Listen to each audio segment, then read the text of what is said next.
Good morning, ladies and gentlemen. Welcome to the Information Resilience and Integrity Symposium 2025. And we are truly delighted to have you joining us today. We will also like to extend our gratitude to our media partners, Kumparan, Katadata, and Narasi, for their generous support to IRIS 2025.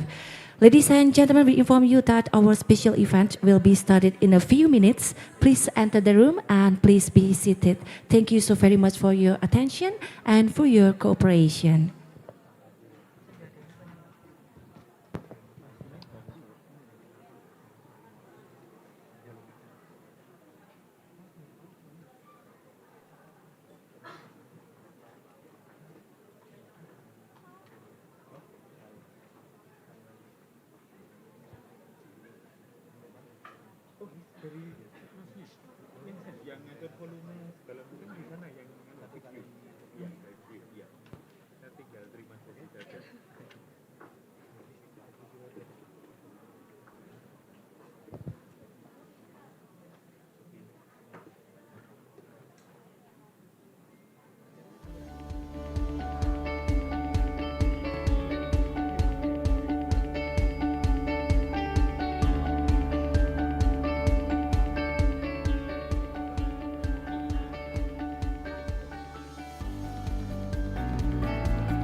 Assalamualaikum warahmatullahi wabarakatuh. Shalom, Om Swastiastu, Namo Buddhaya, Salam Kebajikan, distinguished guests, ladies and gentlemen, good morning. It's my great pleasure to welcome you at here, Visipol Universitas Gadjah Mada, and we welcome you to the special event, Information, Resilience and Integrity Symposium, IRIS 2025. Thank you for your applause. Thank you so very much for your enthusiasm for this program. And IRIS 2025 is an international forum initiated by the Safer Internet Lab, or SAIL, under the Department of Politics and Social Change at CSIS in collaboration with the Center for Digital Society, CfDS, Faculty of Social and Political Sciences of Universitas Gadjah Mada. Ladies and gentlemen, with the utmost respect, I would like to extend my warmest welcome and greetings to our honorable guests. We welcome Professor Peng from Nanyang Technological University, Singapore. Please stand. Good morning and thank you for welcoming here. And we welcome also Vice Rector for Education and Learning of Universitas Gadjah Mada, Professor Wening Udasmoro. Honorable Senior Advisor for Social Economy and Culture, the Ministry for Communication and Digital Affairs of Republic of Indonesia, Bapak Wijaya Kusuma Wardana. We also welcome Executive Director, Center for Strategic and International Studies, CSIS, Dr. Yose Rizal Damuri. And also we welcome Vice Dean of Academic and Student Affairs, Faculty of Social and Political Sciences of Universitas Gadjah Mada here, Professor Poppy S. Winanti. And we also welcome Visiting Fellow and Co-Coordinator of the Media Technology and Society Program, ICS Yusuf Ishak Institute, Dr. Maria Monica Wiharja. We also welcome all speakers, moderator, and all participants. Thank you so very much for attending here. And ladies and gentlemen, we are diving into one of the most exciting and important topics of our time, generative artificial intelligence and its impacts across multiple sectors. This is a field that's evolving rapidly, and today's conversation will help us unpack both the opportunities and the challenges it brings. Ladies and gentlemen, may I kindly invite all of you to stand and joining us to singing our Indonesian national anthem, Indonesia Raya. Once again, ladies and gentlemen, please stand.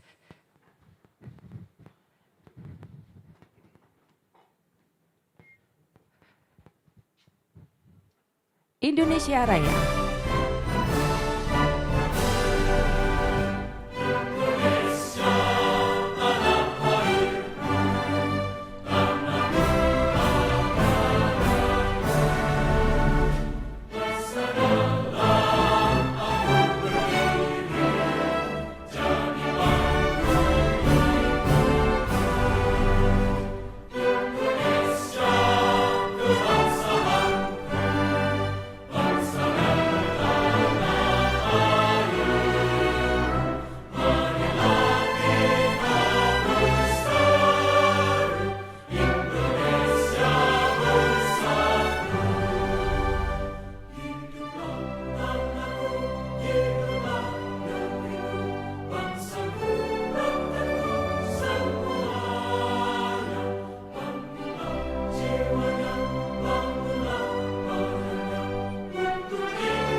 Thank you, ladies and gentlemen. Please be seated. Distinguished guests, ladies and gentlemen, now we are honored to have with us here the Vice Rector for Education and Learning of Universitas Gadjah Mada to deliver her welcoming remarks. Please welcome Professor Wening Udasmoro.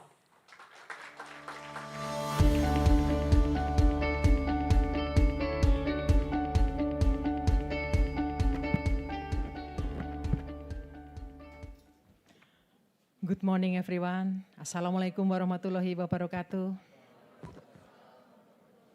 The Honorable Bapak Wijaya Kusumawardana, Senior Advisor for Social Economics and Cultural Affairs, Ministry of Communication and Digital, Republic of Indonesia.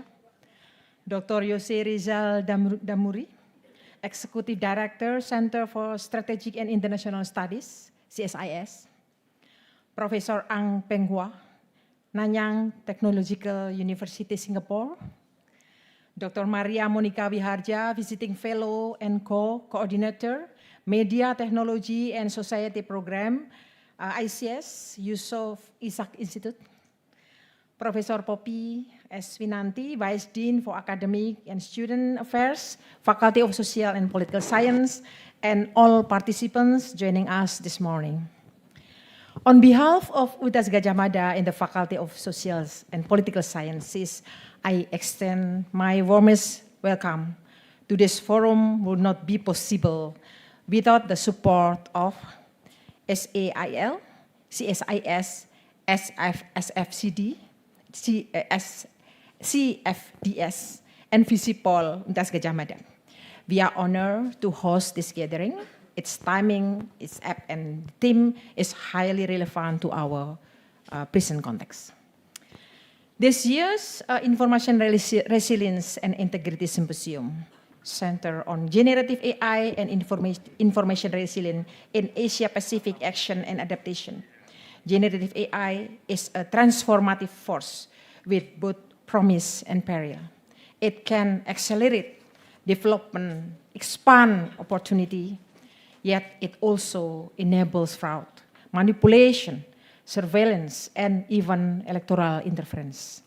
Universities, UGM included, have a responsibility not only to study such technologies, but also to help society navigate and use them responsibly. Visipol is a fitting host because it's integral political, social, and technological analysis. At UGM, we build long-term public capacity through education, contribute through research, and engage society through partnership and community outreach. And across the Asia-Pacific, including Indonesia, we face four dynamics: rapid digital growth, academic capacity challenge, unequal digital readiness, and diverse governance structures. Those dynamics bring abundant opportunities, but also significant risk. In Indonesia, we also confront regulatory gap, limited digital literacy, and persistent misinformation that challenge share across the region. We therefore need concrete, practical solution and adaptive current frameworks informed by inclusive dialogue.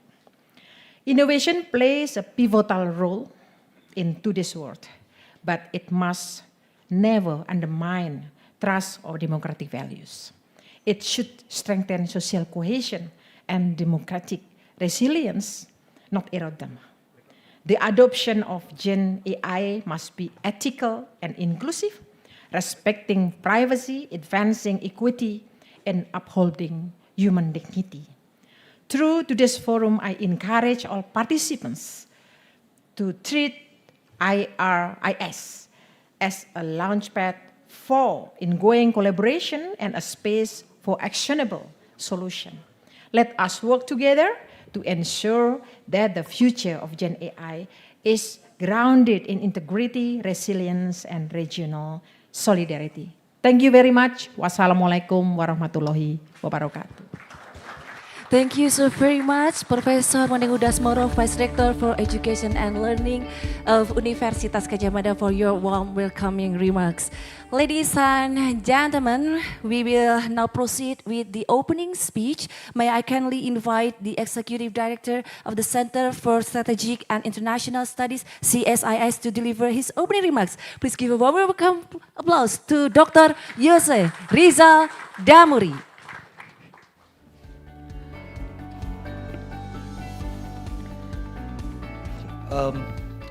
Distinguished guests, colleagues, ladies and gentlemen, a very good morning to you all. It is really a pleasure to be back here in very prestigious Universitas Gadjah Mada. And again, to welcome you also to our events, Information Resilience and Integrity Symposiums, or we can call it IRIS. Allow me first to extend my special welcome, warm welcomes to Excellency Ibu Meutya Hafid. I think I should also mention her because I think Ibu Minister of Communication and Digital Affairs would also deliver speech, her keynote speech via video. Although via video, I believe this is very indications of support from the ministry and also from the Ibu ministers on our events today. Also to Professor Wening Udasmoro, Vice Rectors of Universitas Gadjah Mada, to Bapak Wijaya Kusumawardana, Expert Staff of Minister for Social, Economic and Cultural Affairs, Ministry of Communication and Digital Affairs, to my friend here, Maria Monica, and also Ibu Poppy, for sure, the host for our events. And of course, to our keynote speaker, keynote lecturer, Professor Peng from Nanyang, Nanyang Technological University, Singapore. I also would like to extend my welcome to our panel speakers, as well as representative from academia, civil society, government institutions, private sector, and all participants. It is really an honor to have you here today with us and to discuss about this very important topic. IRIS is an initiative by the Center for Strategic and International Studies through our research programs, the so-called Safer Internet Lab, or we call it SAIL. In collaborations with the Center for Digital Society, who have made it possible for IRIS to take place here in this academic, very knowledgeable academic setting, prestigious academic setting in the Universitas Gadjah Mada. CSIS began our programs, our SAIL program, actually in the end of 2022. At that time, we have been following the issues of digital transformations for quite some time, around 7 years or so. Mostly, at that time, we look at the digital transformations from the positive perspective, from looking at how digital transformation and digital technology can bring more benefits to our society through the digital economy or through public services and many other applications, implementations of digital technology that brings the benefit to the society. But at the same time, we also observe there is also this dark side of the digital technology, the unintended consequences of a digital technology that we must face, and also we must also respond appropriately. And that's why we began in 2022 this SAIL program, Safer Internet Lab program, in order to know more, to understand more about the dark side of the digital technology. The dark side of digital technology, you can name many of them, such as misinformation and disinformations that spread easily using the digital technology, or frauds and attacks on data privacy, data breach, and many other things. And it's getting massive with the digital technology. And in the last few years, we have seen also that this illicit practice have taken advantage of the rise of this generative artificial intelligence. This emerging technology, as Ibu Wakil Rector also mentions, presents us with various benefits, various opportunities for innovation and growth. But at the same time, it also brings a lot of complex challenges from the abuse and misuse of the technology. These opportunities and risks actually are deeply interlinked, intertwined.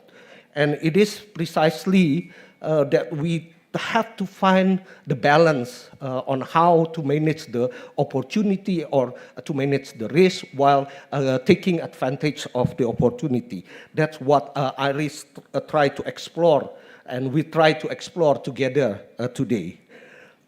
Just to give you one example, on the online financial scams, I think this threat has become increasingly close to home for many Indonesians. And we really appreciate actually the Ministry of Communications and Digital Affairs has made it as a priority programs to tackle the online scam as well. I think we really need to appreciate that kind of actions. But still, the challenge is big, very massive, and it is transnational in nature. It means strong collaborations across border is essential to tackle these online scams. Our research at SAIL has also found that the online fraud and scams has evolved quite rapidly during the last few years. What once a matter of mass spamming, for example, using digital technology, has shifted, has evolved toward more targeted, more manufactured relationship between the scammers and or the spammers to the target and the victims. Taking advantage of this generative AI, it becomes more difficult to distinguish the real or fake digital activities. Just I want to mention an examples. Last year, we heard about how finance officers of a big multinational firms in Hong Kong actually were tricked into paying out $25 million to fraudster using deepfake video. Yeah. This scammer actually posed as a company's chief financial officer using the deepfake video. So you can imagine even a big company like that with all necessary standard and procedures fell victim to the illegal activities, taking advantage of the AI. So what about the how fragile it is for us, for the common people who are mostly unknowledgeable about this important issue. So it will be discussed in our IRIS panel, final one, with the deepfakes of financial fraud. So I'm not going to talk more about it. But this is just one area of discussions. In our forum today, we will also address foreign information manipulation and interference that threatens the national security and also may escalate global geopolitical tensions.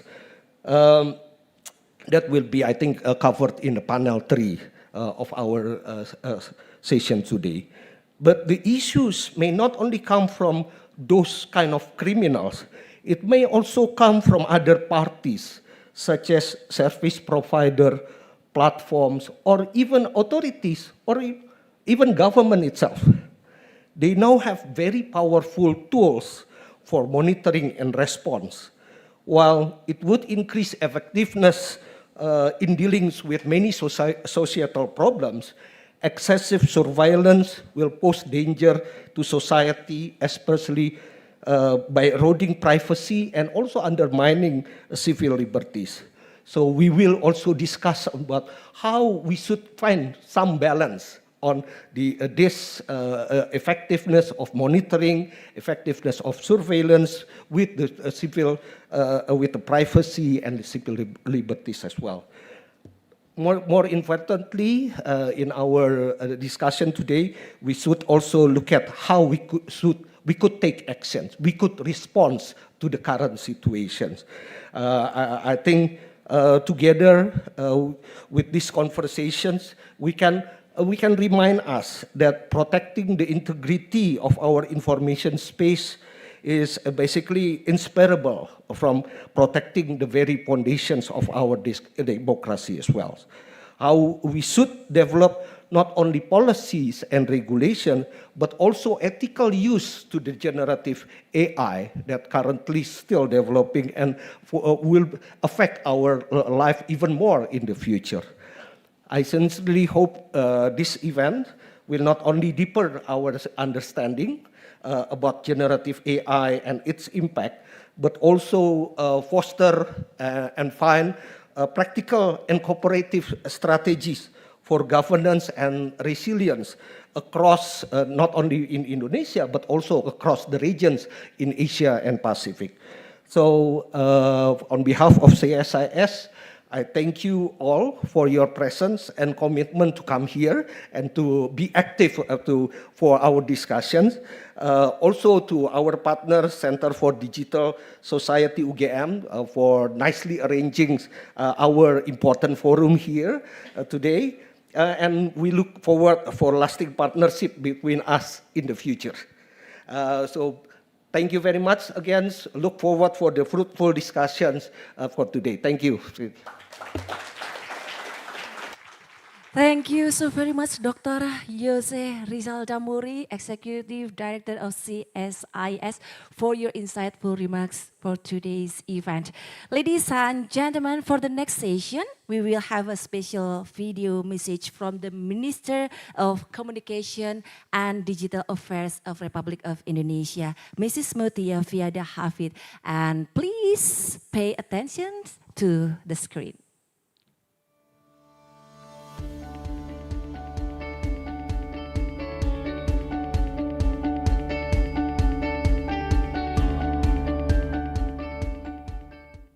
Assalamualaikum warahmatullahi wabarakatuh. Shalom, Om Swastiastu, Namo Buddhaya, salam kebajikan, salam sejahtera untuk kita semua. The Honorable Rector of UGM, Profesor Ova Emilia, Executive Director CSIS, Bapak Dr. Yose Rizal Damuri, esteemed panelists, distinguished guests, ladies and gentlemen, when we speak about artificial intelligence and particularly generative AI, we are speaking about a force that is transforming societies at a speed unlike anything we have experienced.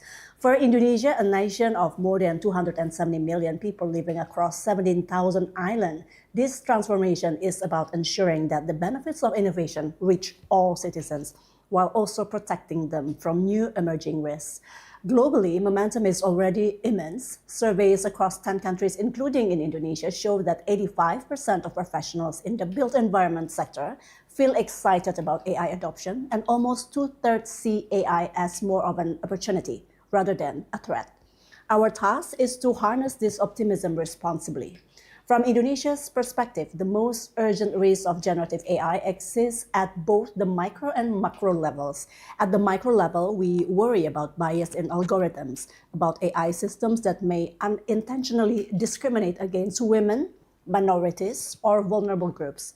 We worry about deepfakes and disinformation, which are already eroding public trust around the world.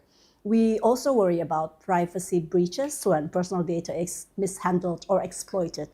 At the macro level, the risks grow larger. Unequal access to technology threatens to widen the gap between urban and also rural communities. Today, urban internet penetration in Indonesia is around 82%, while in rural area, it's only 62%. This is not just a statistic. It is the story of a child in a remote village who still struggles to join an online class, while her peers in big cities are already experimenting with AI coding tools.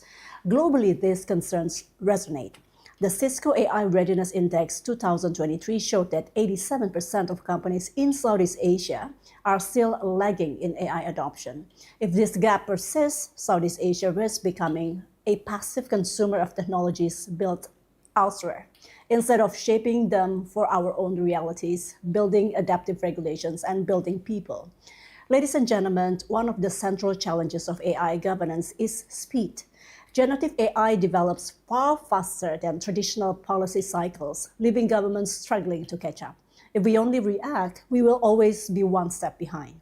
This is why Indonesia launched an AI ethics white paper aligned with UNESCO, OECD, and ASEAN principles. It defines 9 guiding principles from inclusivity and also transparency to accountability and also sustainability.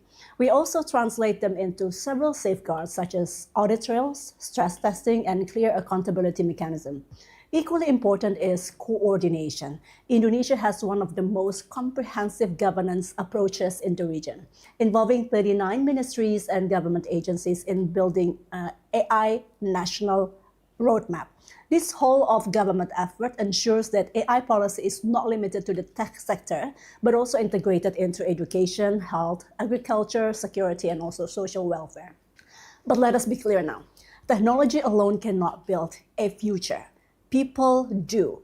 Indonesia is addressing this by investing in digital skills and AI literacy. We see AI not as a threat to jobs, but as a partner in creating new ones.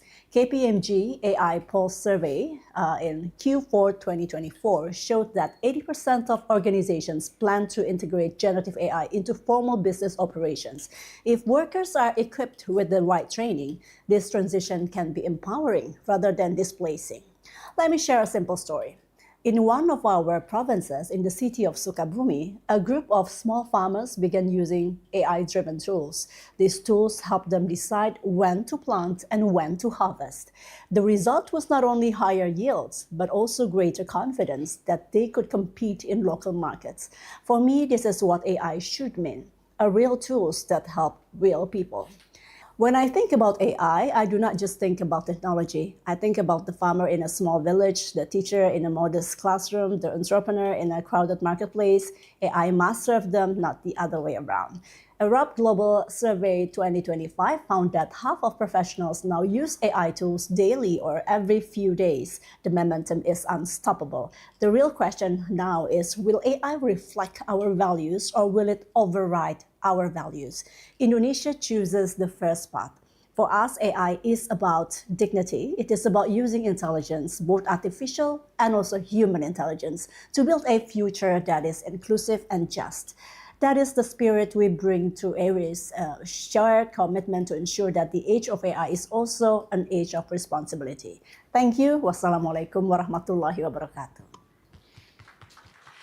Thank you to the Minister of Communication and Digital Affairs of Republic of Indonesia, Mrs. Meutya, for your thoughtful message. Ladies and gentlemen, now we will proceed to public lecture session with the title Regional Cooperation for Information Resilience, which will be delivered by our speakers, Professor Peng from UGM School of Communication and Information, Nanyang Technological University, Singapore. Please join me in welcoming Professor Peng.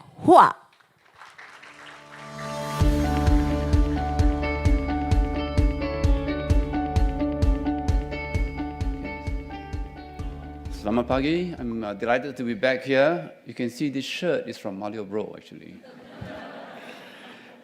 Okay, so yeah, I got 35 slides and I have 15 minutes, but I will finish in the time. Okay. Is it on? I have no power. I have no PowerPoint. No. Is it up? Okay, so I will not be talking about the kind of issues that Park Jose talked about. I will be talking about less obvious issues that you may not have thought about, but as a result of AI use. I have, hang on, let's go back here. I had a small AI startup that unfortunately closed because of ChatGPT. Our AI was to help students in writing, but we needed to charge about $110 a month. And you know, ChatGPT is $20 a month. So we had to close it. Lost money, I can't be helped, you know.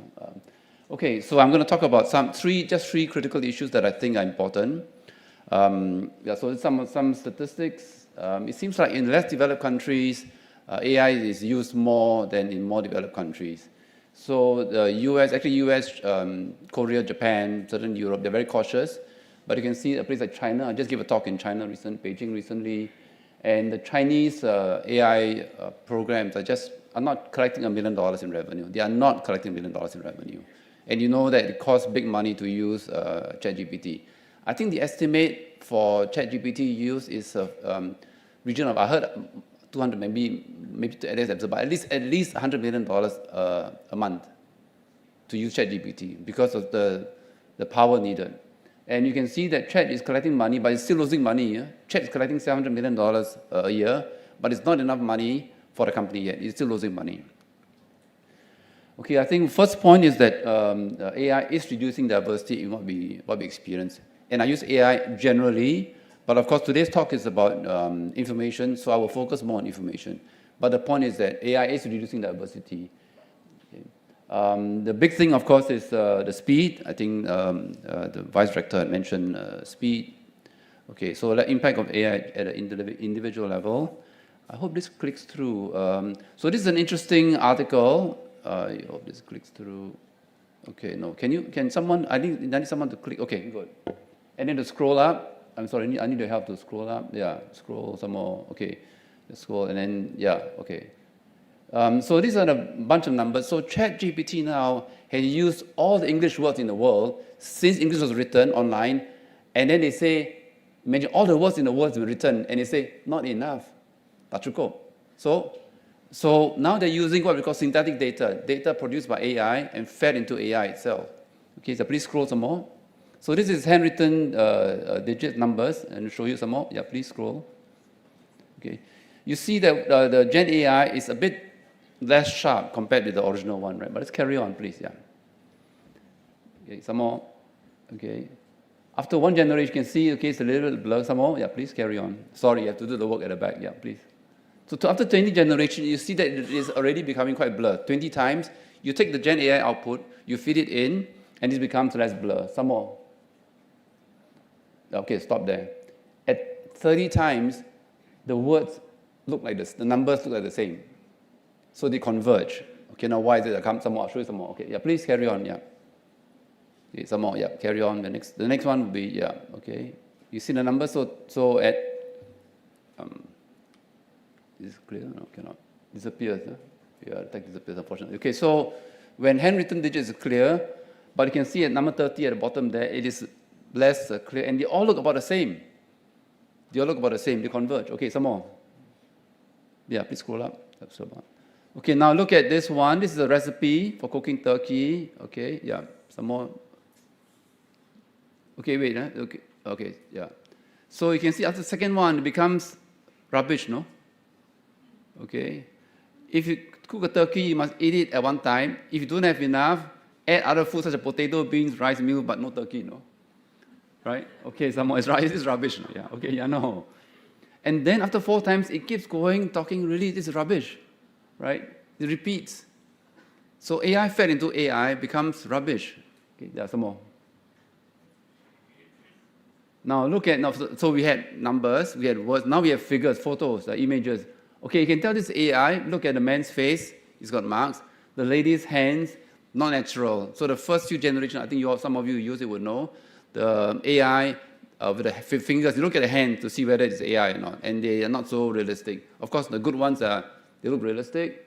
We can see the lady. So all of these have got some defects in their images. Scroll some more. Some more, please, yeah. They have improved. Okay. I'm going to show this. Okay, let's scroll this one. Let's see. Scroll this one. Yeah, scroll some more. So this point, okay, the thing about, okay, just stop it. Okay, stop there. The thing about AI is that it is a prediction machine. It is trying to predict, for Gen A or ChatGPT, it's trying to predict the next word. So the way to imagine it, read a thick book all the way to the middle, try to predict the next word. Then it starts all over again, reads that plus the next word, and then predicts the word after that. Right? So this is the current LLM model, large language model, and that's why it uses so much energy. It's reading, and trying to predict the next word all the time. Right? So a lot of words, but still you can see that it doesn't get it all right. So what happens is that if you are trying to predict, it makes sense to a bell curve to predict the middle, right? If I say, what's the average height of people in Gadjah? You think, yeah, of course, the middle average would be the one. But you keep on predicting, you become just 1 point. So this is what it's showing. The AI converges. We come to one number, one word, one image. Yeah, scroll some more, please. Yeah. Scroll some more. Okay, that's why okay, stop there. That's why the number looks that way. They all actually end up looking the same because the AI has converged to 1 point. This is the problem with Gen AI. You try to predict the next word. It's the problem when you feed it in. That's why they need fresh data all the time. But like I said, all the words in history have been written already, have been swallowed already. Now they want new data. Okay, some more. Yeah. Okay, now look at the photos. Okay, some more. Okay, you can see, okay, first generation of photos, some more. Scroll up. Some more, yeah, please. Go, carry on, yeah. Okay, you can see some changes here, some more. 2 generations, some more. 3 generations. You see how they convert the blonde hair is going, becoming black hair. There's more black hair in the world, of course, yeah. Okay, some more, yeah. Scroll out. Is that?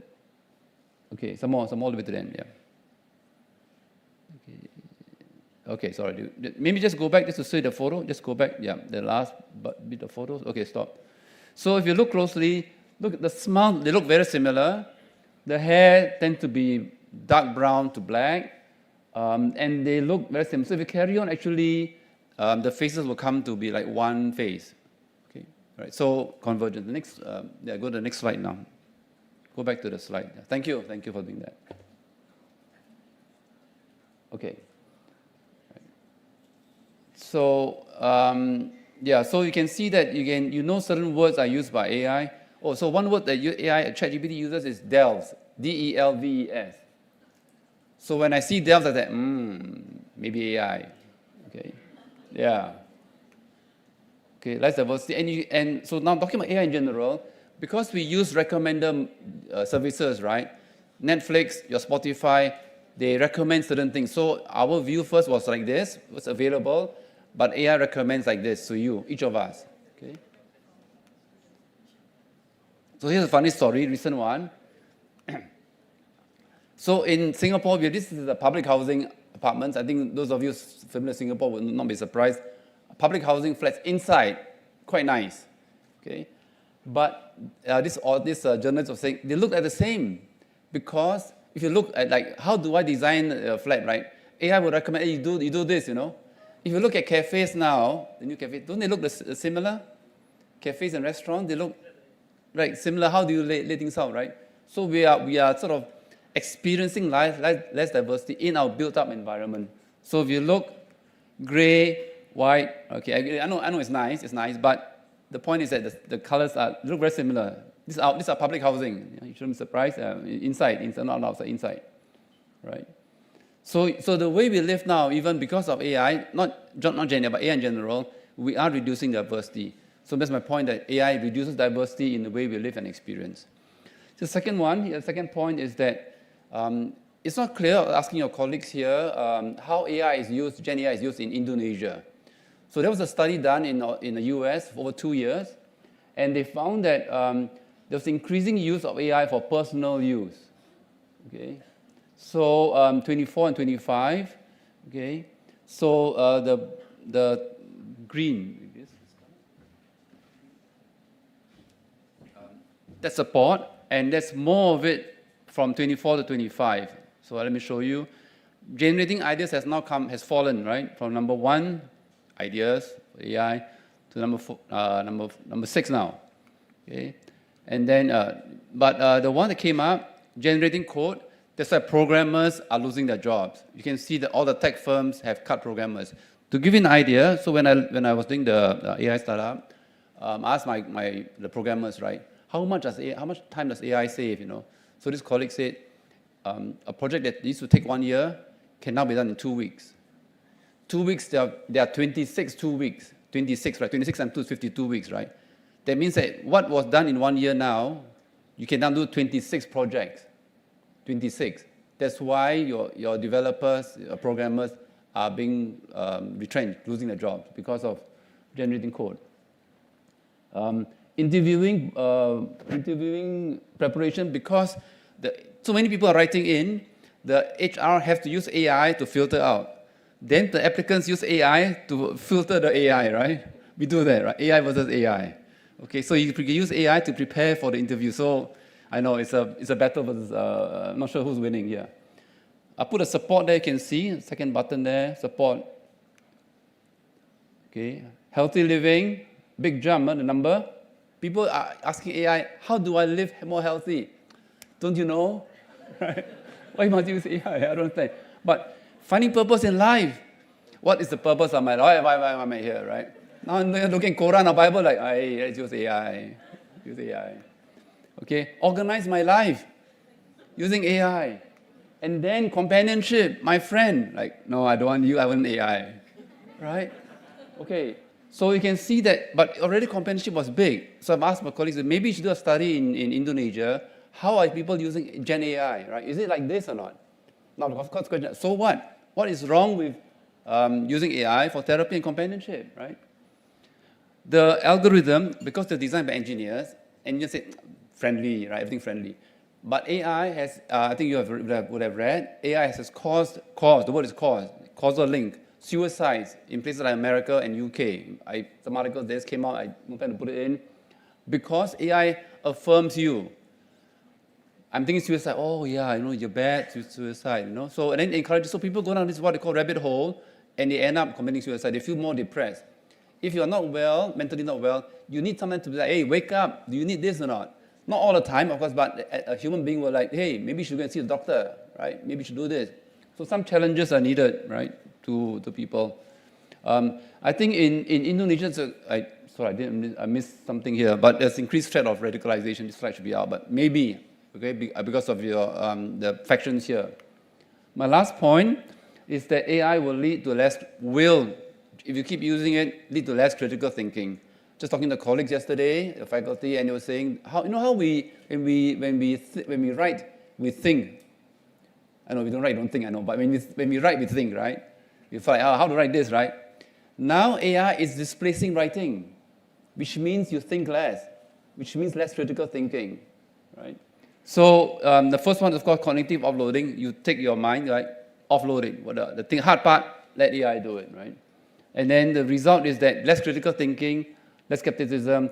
There is bias. I think we showed yesterday in the Bahasa Indonesia algorithm, they use less formal language compared with the English one, because English, the data came from Enron. Enron released more than, I think, something like 400 million pages, whereas I imagine that the data for Bahasa Indonesia must have come from social media, which is less formal, right?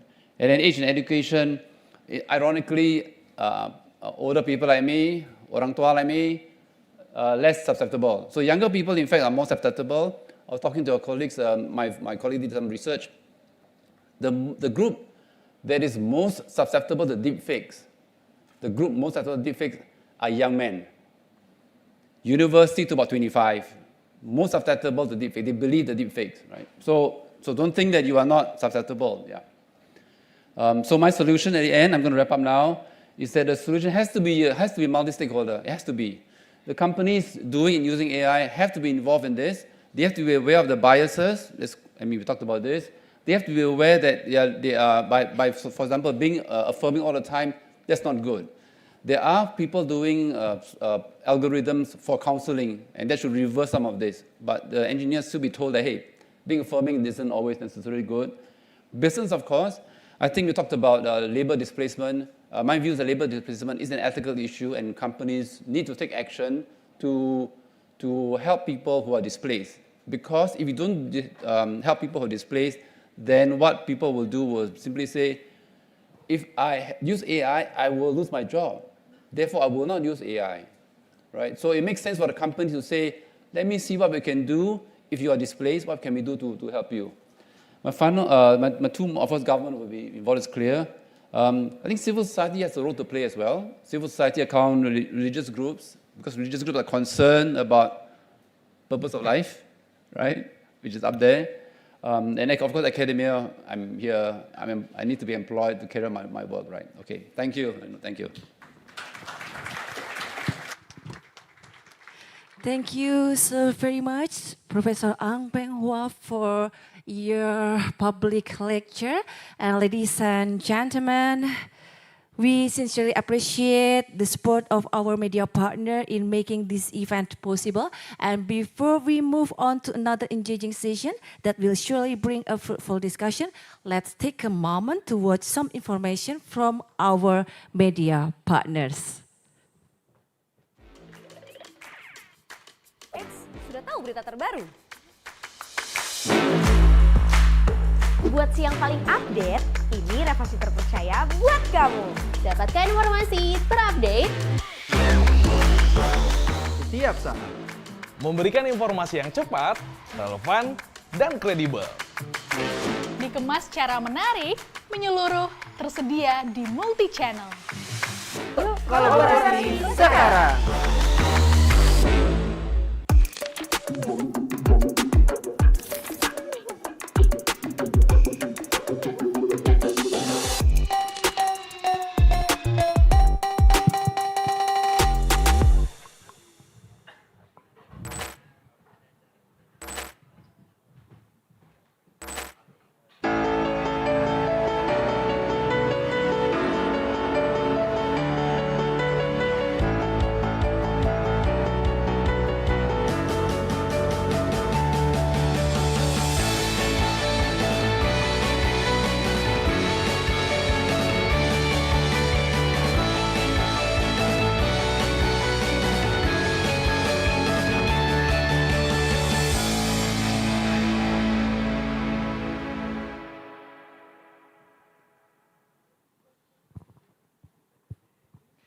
A big thanks to our media partners, Kumparan Kata Data and Narasi. Please give a big applause to our media partners, ladies and gentlemen. Thank you so very much.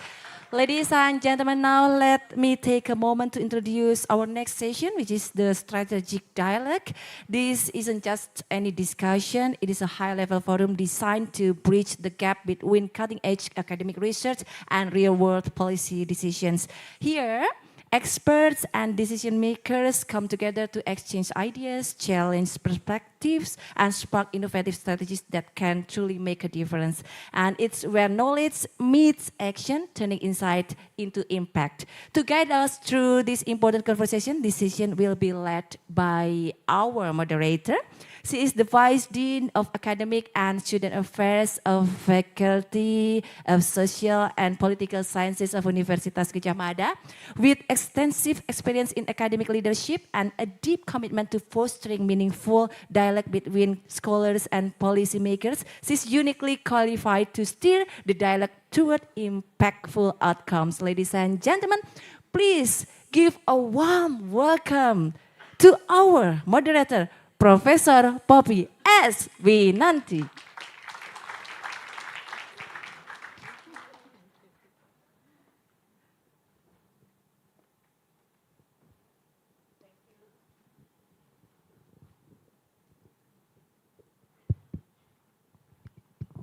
Thank you, Mbak Saka. I think that's a very long introduction for introducing moderator, isn't it? It's good to be here. Thank you, everyone. It's an honor for me to moderating or to facilitate the discussion. A very interesting topic that we're going to discuss further with prominent speakers. And we have already listened to our minister, they're giving keynote speech, and also we listened to Professor Ang public lecture. I think very interesting. Now I'm thinking about myself how we're using AI for our daily life. Yes, Professor Ang. So it is again an honor for me to be here. Then I would like to invite prominent speakers to be with me here at the stage. First, I'd like to invite Professor Ang Peng from WeKimWee School of Communication and Information, Nanyang Technological University of Singapore. Please, Professor Ang, please join me on the stage. Please warm welcome to Professor Ang. I'd like to also invite Bapak Wijaya Kusumawardana, Senior Advisor for Social Economy and Culture, the Ministry of Communication and Digital Affairs, Republic of Indonesia. Please, Pak Wijaya, join me on stage as well. Well, last but not least, we're going to welcome Dr. Maria Monica Wiharja, visiting fellow and co-coordinator of the Media, Technology and Society Program, ASEAS Yusfok Ishak Institute. Thank you, Bu Monica. I'd like to also thank personally to CfDS because we met several times with Bu Monica, but online. Yes, Bu. And then this is the first time for me to meet in person with Bu Monica. Thank you, Bu Monica. And please give a round of applause to our prominent speakers.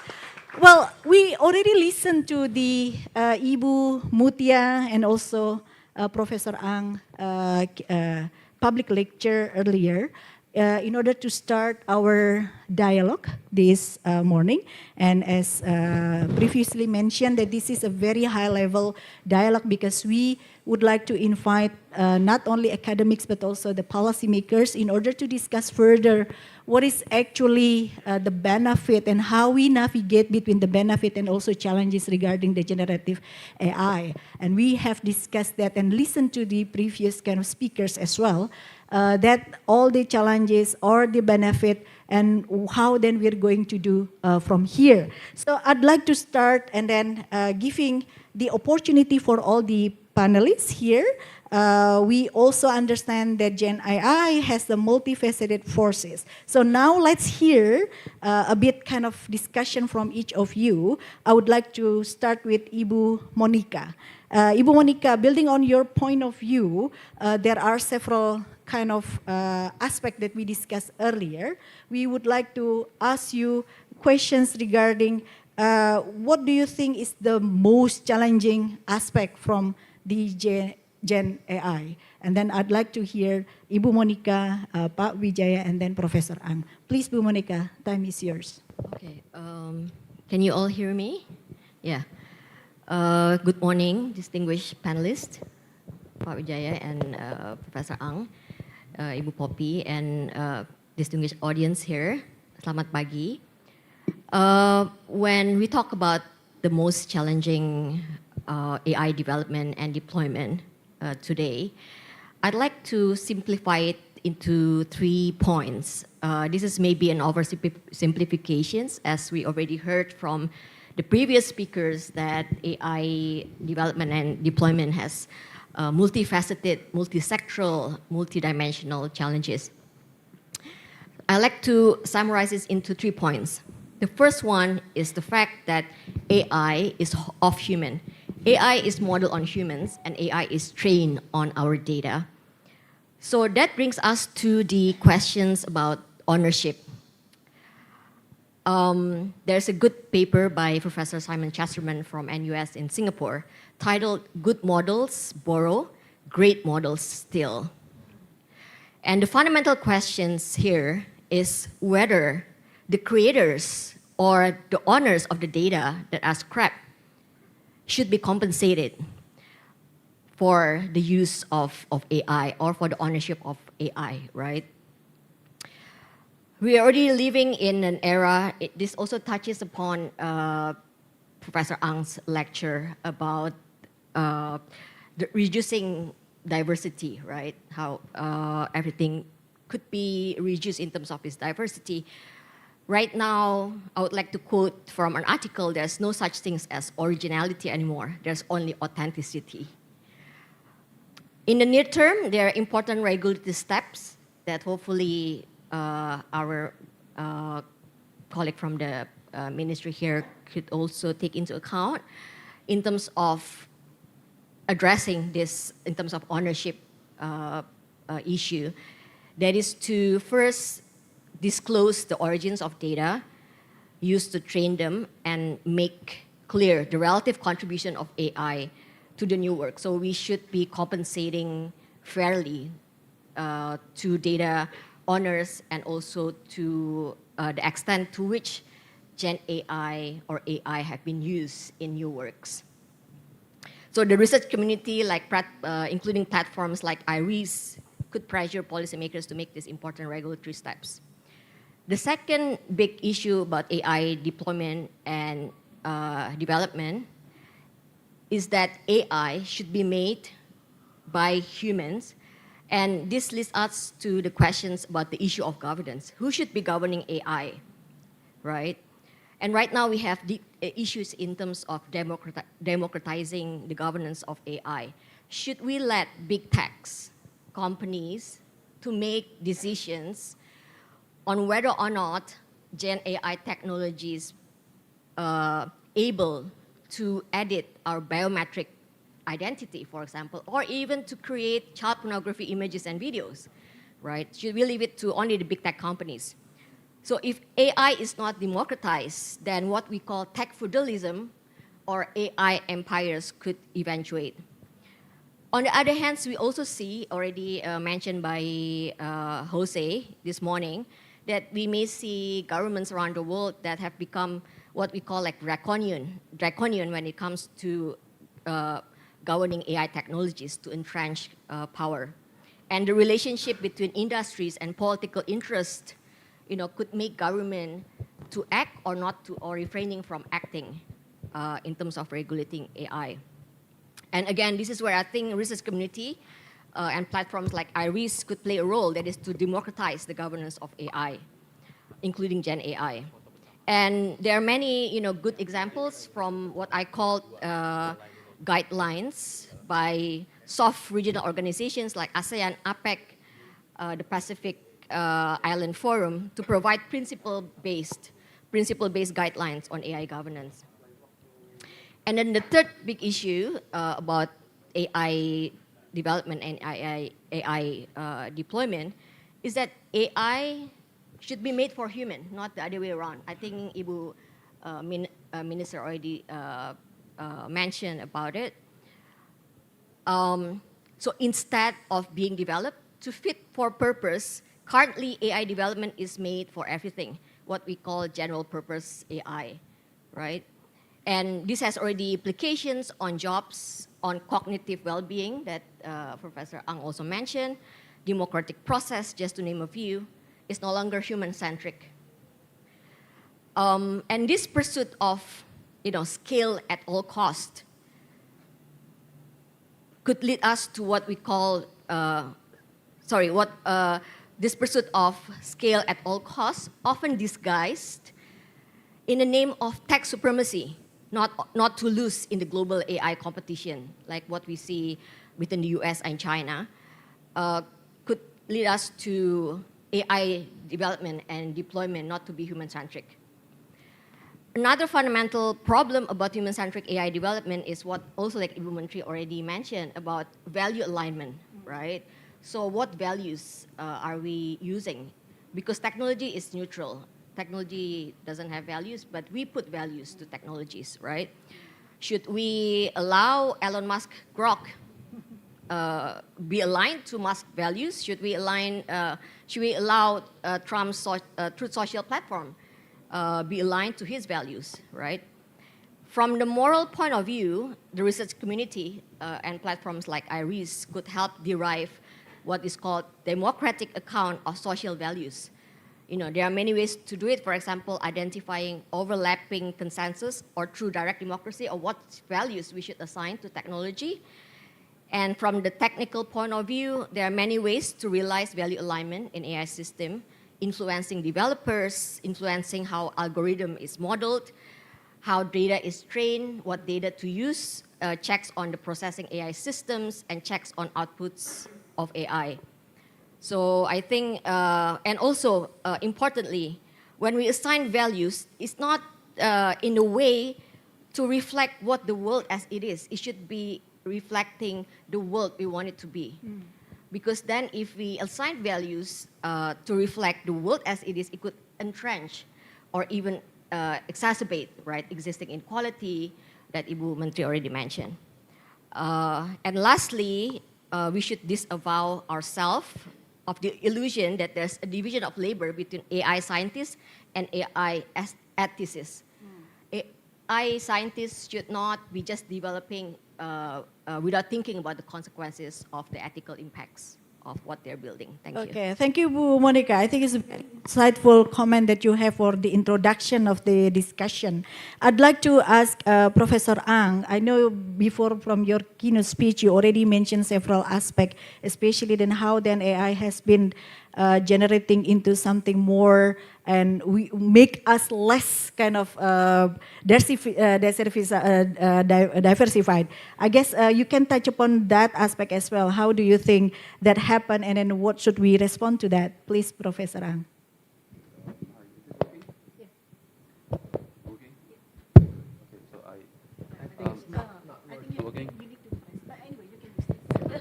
Okay.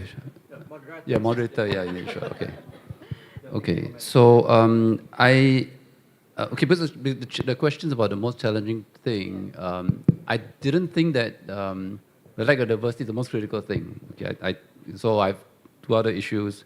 I wanted people to see that there are some issues that people have not thought about, and diversity I thought was one of them.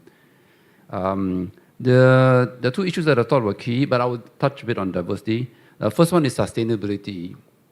AI uses a lot of power, and a lot of the data warehouses are coming up. I know Indonesia wants data warehouses. Singapore, they use so much power that they do not allow any more data warehouses in Singapore. To give you an idea of scale, one data warehouse uses as much power as 250,000 households in Singapore. That's one house, one small housing estate in Singapore. So one data warehouse by one company. The reason is this: if you take the AI, so the AI that we had, we could put it onto a laptop. But if you run it, it would take 20 minutes to give you one result. 20 minutes. So you sit there with a client like, hey, I mean, you this, okay, then let's now play chess, while we wait for the results, right? So the way to do it is to put it in the cloud, answer come out in seconds. How? NVIDIA chips. That's why NVIDIA is, having a market now. So the way to avoid this is use something like what DeepSeek has done, right? DeepSeek apparently can put the algorithm now on a laptop, which is why the shares of NVIDIA fell, the shares of data warehousing centers fell. Of course, they don't come up. They haven't really seen how DeepSeek can be used. But the point is that you need to find a way to make AI more sustainable. Right now, it is not. If everybody were to go for AI, so Monica, I would slightly disagree with you there. If you democratize AI, what would it mean? Does it mean everybody have an algorithm at home? Then how would the power be used, you know? So I'm not sure about it. So I think sustainability is one critical issue. The second one is this. I think you all know that Gen AI, because of speed, can create a lot of fake news. So I was at a Meta workshop, and Meta says that actually their software can stop 99.99, I'm going to add some more, but okay, 99.99% of the fake news. But because it has billions of fake news coming out, even at 0.001%, still you get millions coming out, right? So that undermines trust in our society, right? And that undermines our democracy, which I think is even more critical in a sense than diversity, right? So how do we prevent AI from helping people make money, this company make money, but undermining the rest of us? I think you're seeing this, unfortunately, in America, right? You're seeing how people are making money, the stock market is going up, the rich are getting richer, but the rest of society is undermined. There's a lot of misinformation out there. What can we do to address that? I'm not sure, I don't have a real clear answer, but Gen AI can certainly reduce this trust in society, and therefore make our place less pleasant to live. And so to the extent diversity also, by reducing diversity, we ourselves are less exposed to what is out there. You're seeing similar things. So my wife watched some Indian movie, suddenly all the Indian movies are recommended to her, right? So you see that, right? So how do you experience diversity, which then makes your own life better in quality? Yeah, thank you, Professor Ang. I'd like to give the chance to Pak Wijaya first. From your point of view as part of the government now, how do you see the most challenging aspect from this kind of Gen AI in terms of the public policy making process? Thank you very much, Prof. Papi, distinguished resource persons, ladies and gentlemen. I think before I answer your questions, I just want to reiterate what Ibu Meutya, the minister, already mentioned, that actually there are two risks. The micro risk as well as the macro risk. The micro risk is reflect to ourselves, that already Dr. Monica mentioned earlier. It's not just only about the ownership, but I think there are some aspect, like it reflects ourselves, how we can cope with the algorithms bias, and how can we deal with the mis and disinformation, something like that. And also, it reflects how we can secure our personal data. And there are so many aspects reflect to individuals. The other aspect, or the other risk, yeah, we understand there also the macro risk, which is more affect to our society. The problem is now, we face in the real world, the problem of how we handle the data governance. Professor Ang already very good experience about the public lectures about the data governance, especially in the end section between the Mandarins, the Indonesian, and in English, how the technology, the AI responded. Other than data governance, we also face the problem with digital inequalities. Bu Meutya already mentions, Indonesia is very big countries. There are not only people living in urban area, but mostly living in the rural area. And we are still facing what we call digital infrastructure gap as well as the digital divide. Meaning that we still need more power, more resources to educate people, the literacy, the digital literacy, as well as the AI literacy, to equip and educate our people, especially in the rural area. The third, what we visit regarding the macro risk is we have the diversity in digital ecosystem as well. Our ecosystem, especially the AI ecosystem, is not really complete enough. Perhaps maybe in Singapore it's more established compared to Indonesia. I found in Thailand, they are not regulated, but the ecosystem is much better. These are our challenges. Why? because we are talking ecosystems, is not just only infrastructure, but also we need support from other stakeholders, the academicians, practitioners, business players. So we have to collaborate each others. So if at the end of this, again, I just want to reiterate what our minister said. If we talk about technology, instead of we have to fulfill all that prerequisites like infrastructures and ecosystems, still we have to develop the human's capability itself. So the problem is how we can put the humans in front of the technology. So it means that we need more researchers, we need more education, we need more learnings about the new technology. It's not just only about AI. Perhaps now we are talking about generative AI, but the near future is no longer the generative AI. It could be the agentic AI, which means that the machines can autonomously solve their problems. So this is, I think, the challenge is, if we just rely on the technology, and Prof. Ann already, mentioned that the more we're using the AI, the more we are getting lazy to use our capabilities and competencies.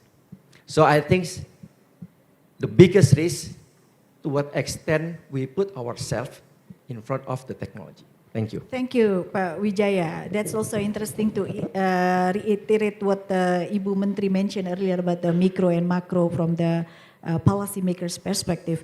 Bu Monica, I think you mentioned several aspects regarding how we have to deal with this Gen AI, and one of the aspects that you mentioned regarding, then responded by Professor Ang earlier, is regarding how then we see the ethical considerations with this technological advancement. Do you want to elaborate further on that aspect, Bu Monica, please? Yes.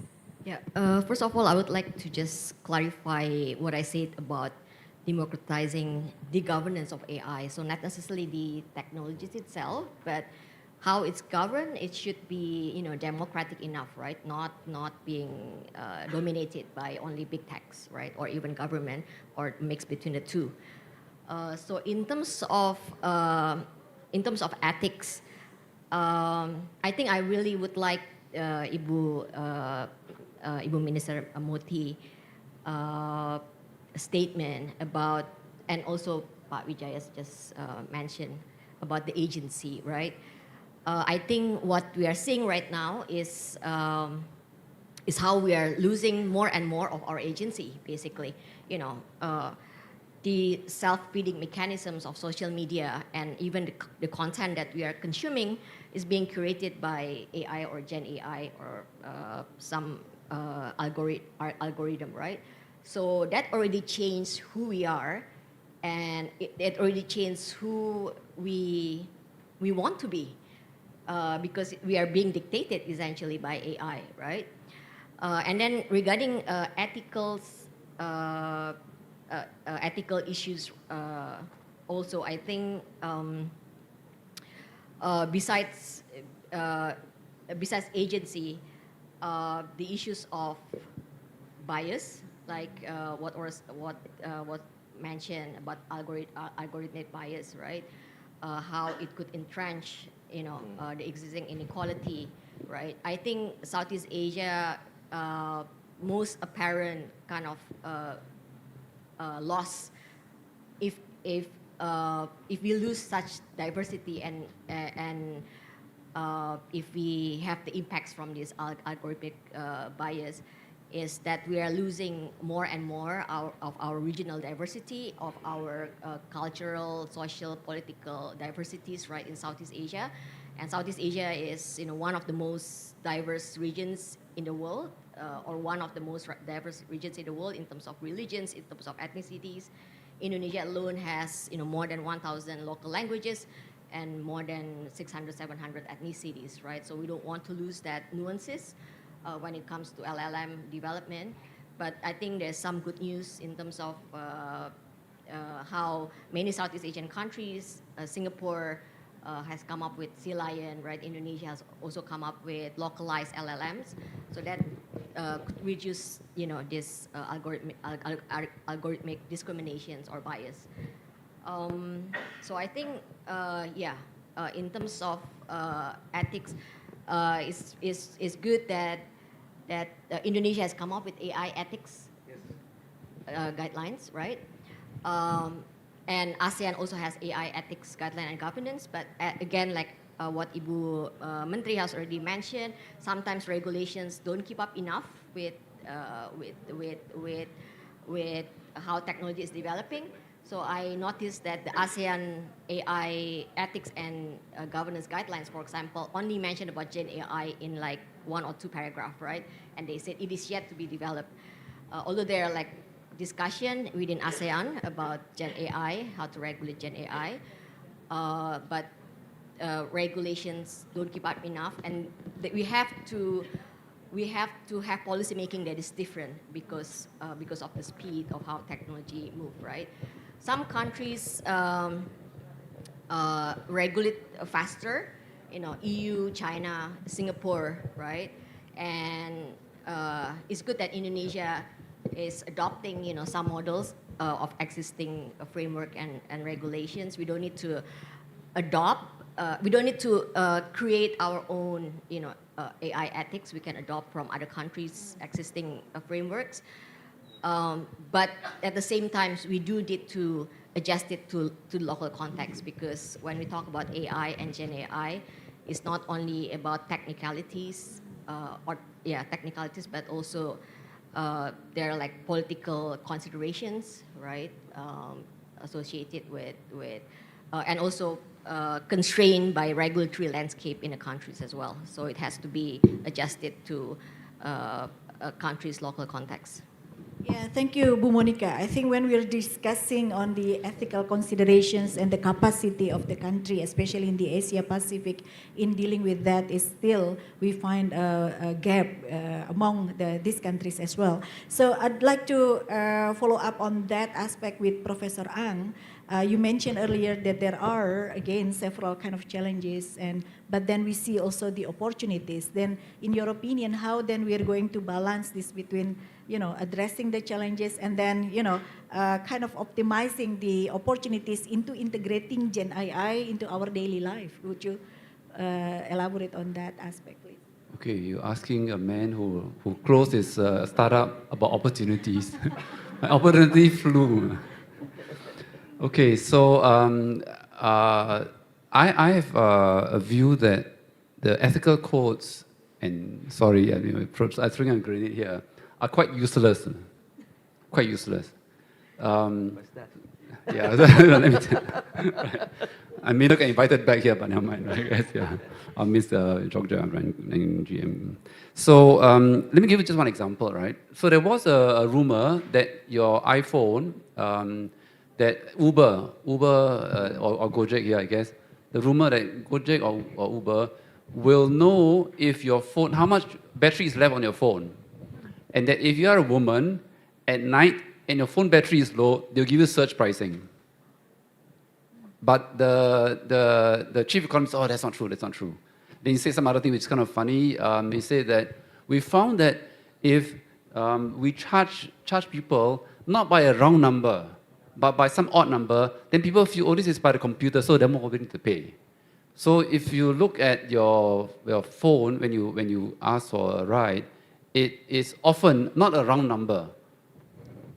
And this is created by the phone company, I mean the Uber, the ride company, and now Gojek, because they learned this from Uber, right?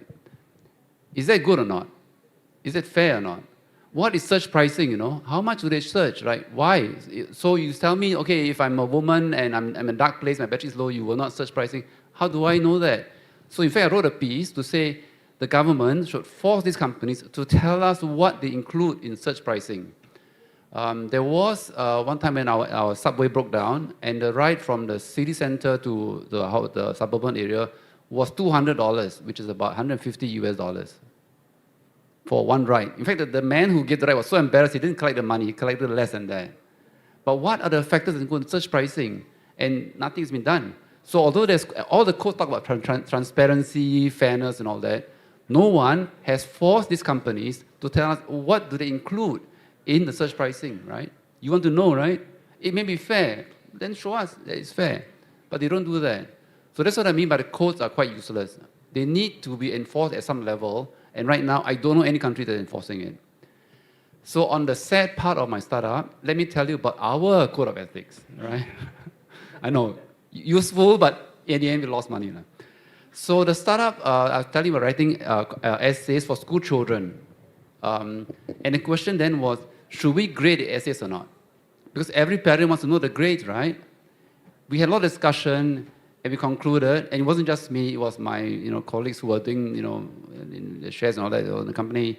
We shouldn't grade the essays. And in fact, this should be common for all, everything for all programs that have some learning. Because we were worried that children may know how to game the system. So to get good grades on AI, but when it comes to final exam, because like you say, it's human in the loop, they may not get a good grade.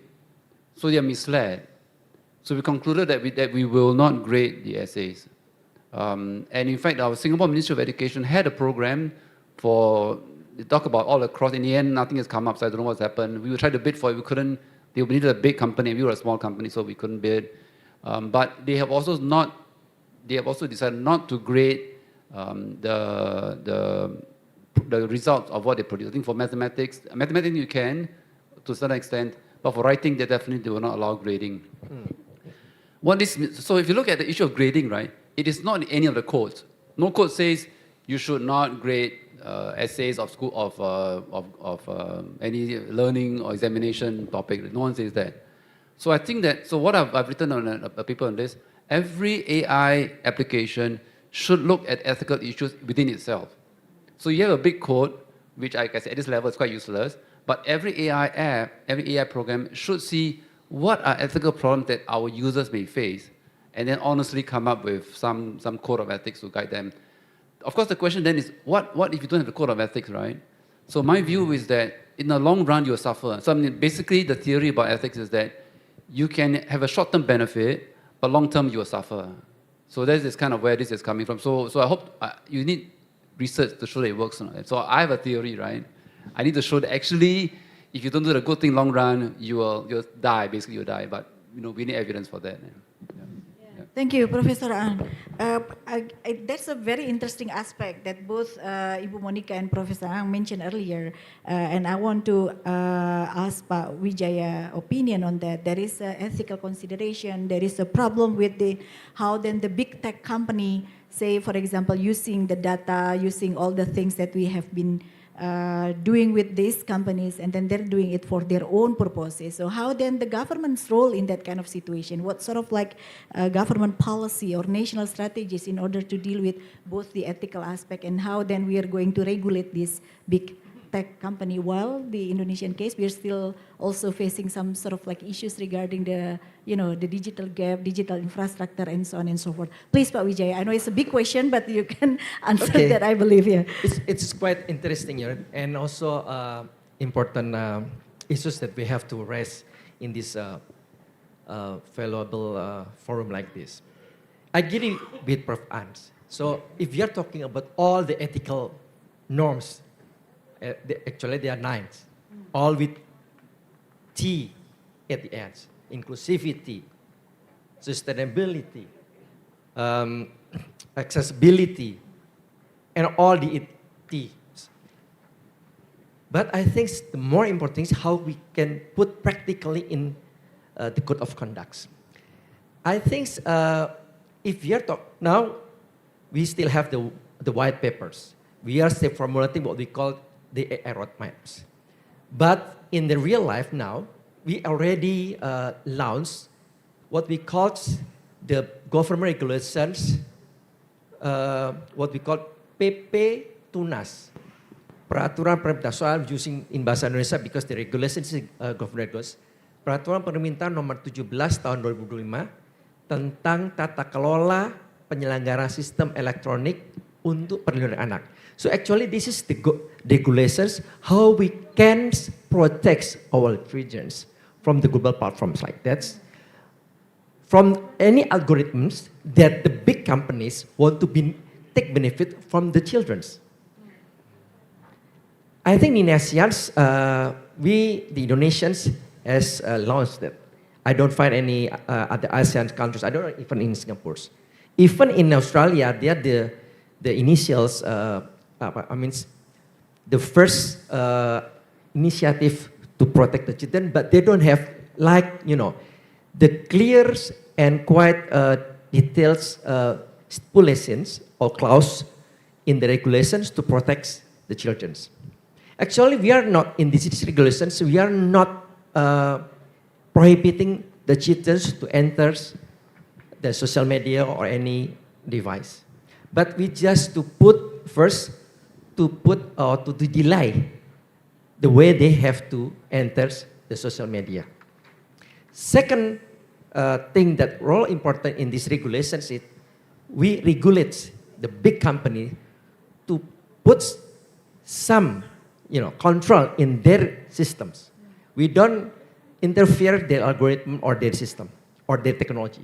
But we need them to put any controls with their own algorithms to avoid children's unconsciously enters the social media that will harm them. So they put some menus on them. Basically, we not prohibited, we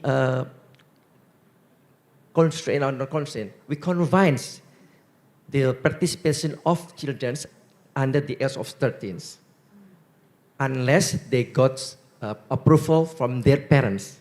So the parental approvals could be put in the menus or the algorithms. So if we are talking about the technology, the government, I think this is what the Indonesian government tries to protect the society, the publics, especially for the children, for any harms of the new technology itself. We are not talking about, yes, we understand there are some values, norms in AI, ethical AI, and we still, elaborating, exploring what is the proper norms for ourselves. We already discussed with other ministries, stakeholders, business players, global technologies, global firms as well, and also many, professors in some prominent universities.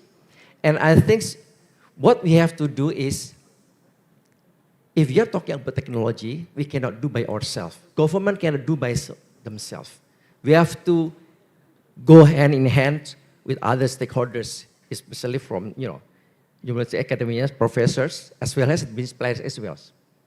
So I think this is the point that I want to highlight in this discussion. Okay. Thank you, Pak Wijaya. It's a very interesting discussion, and I don't want to dominate the discussion with asking all the questions. I can keep going, because it's very interesting. But then I can see that I need to give the time also for the audience. It seems even though from this stage we cannot see the audience, yes? It's too dark over there, but okay, good.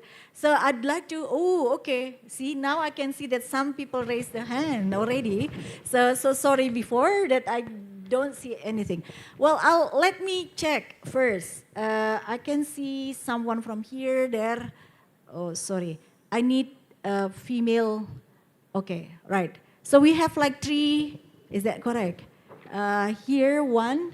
And 1 from there, yes. And then probably someone, okay, on the back. Anyone, would you like to please give the microphone to the first?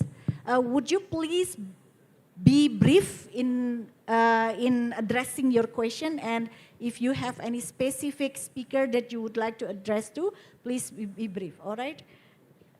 Thank you. Okay.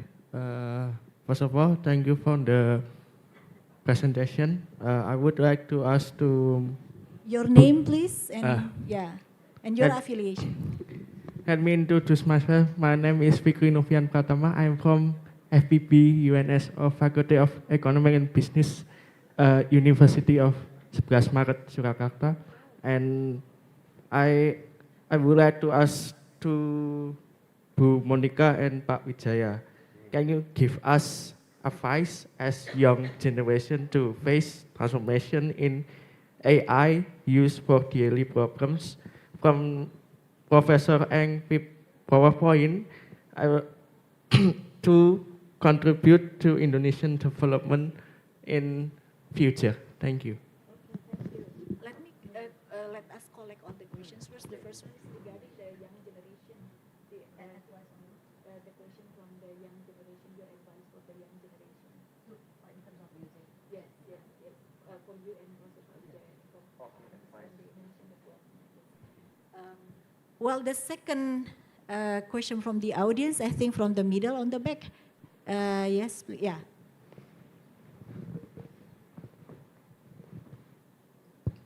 Hello, my name is Eva. I'm from Kemenko PMK.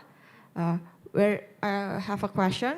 Where is the line between building information resilience and legitimizing censorship, especially in Asia Pacific context where countries differ on democratic openness? Thank you. Okay, thank you.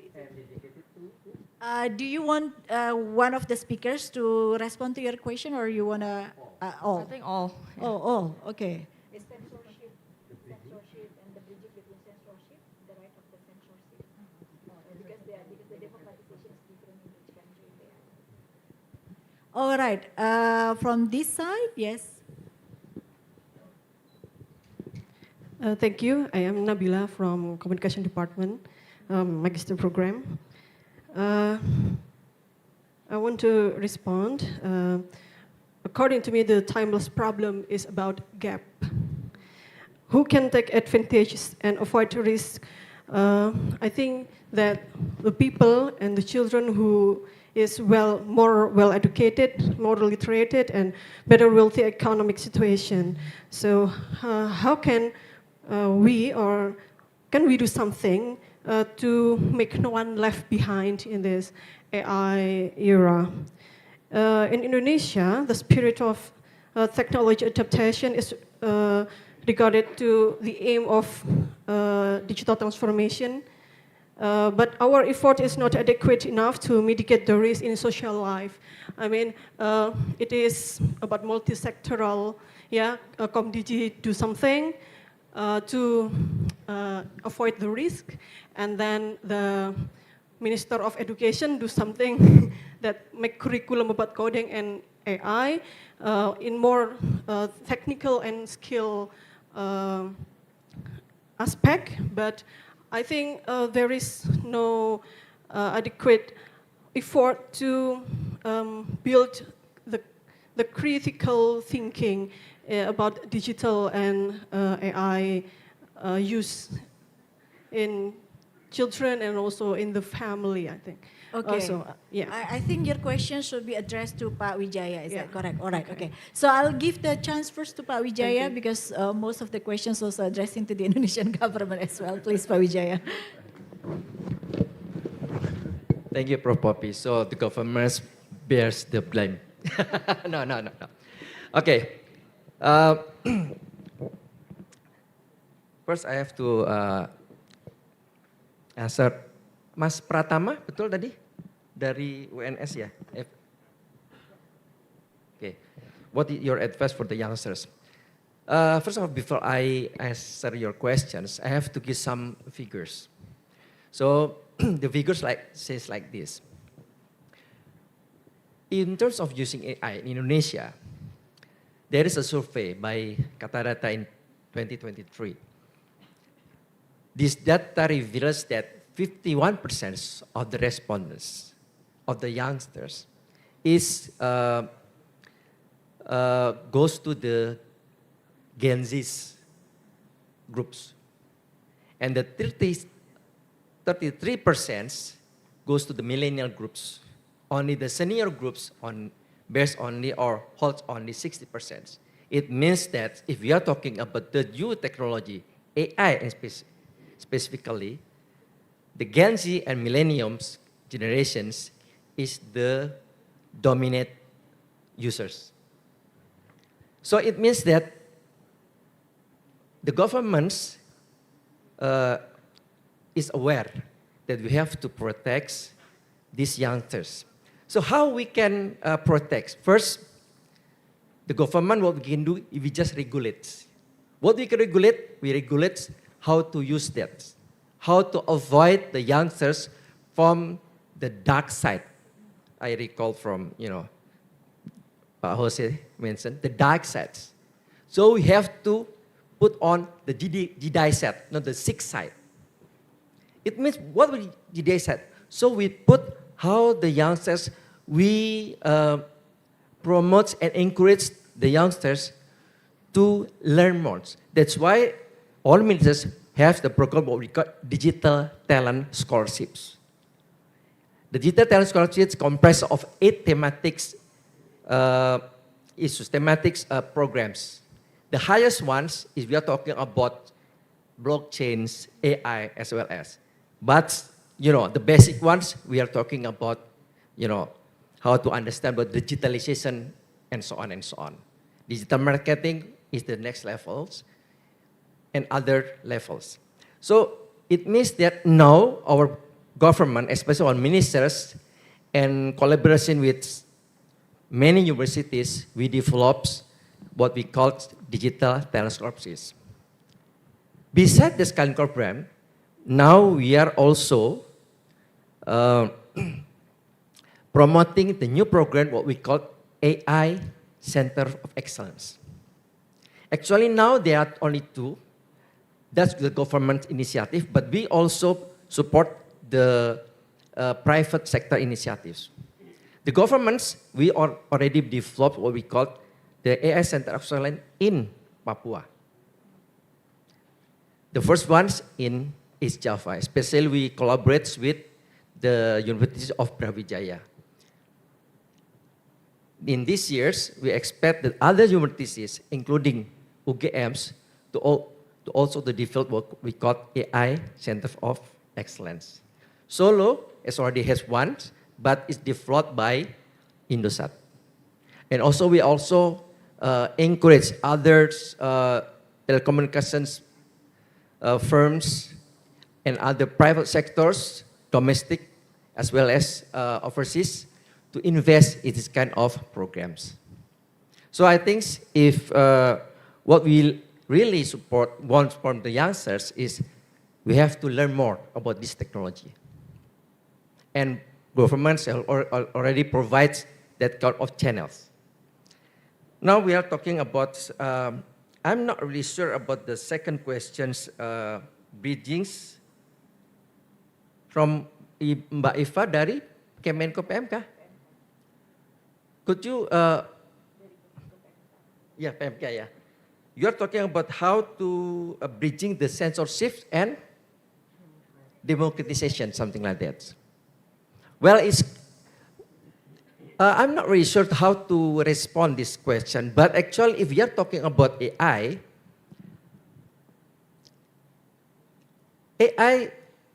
we're still, the government still, actually we have three kind of, because we adopted the regulation from the Europe. Actually, there are 3 types of regulations or type of criteria if you want to use the technology. First, something that really prohibited. If we are using AI for politics, we have to avoid that. If using AI for criminals, we have to prohibit it. The other one is high risk, especially if you're talking about the high risk in health sectors, especially in the health sectors and also in aviation. But if you're talking about democratizations, well, it's quite, I'm not really sure how to respond this book because I'm not really understand. Maybe Dr. Monik or Prof. An can answer that question. But I just want to respond the last questions regarding yes, that's why we understand. That's why before we really, now the government, especially the Ministry of Communication and Digital, Komdigi, we are, actually we already invite all ministries, not only from Dikdasmen, but also from DT Scientech, as well as other ministries and also other stakeholders, how we can fit and formulate the ideas in what we call single AI roadmap.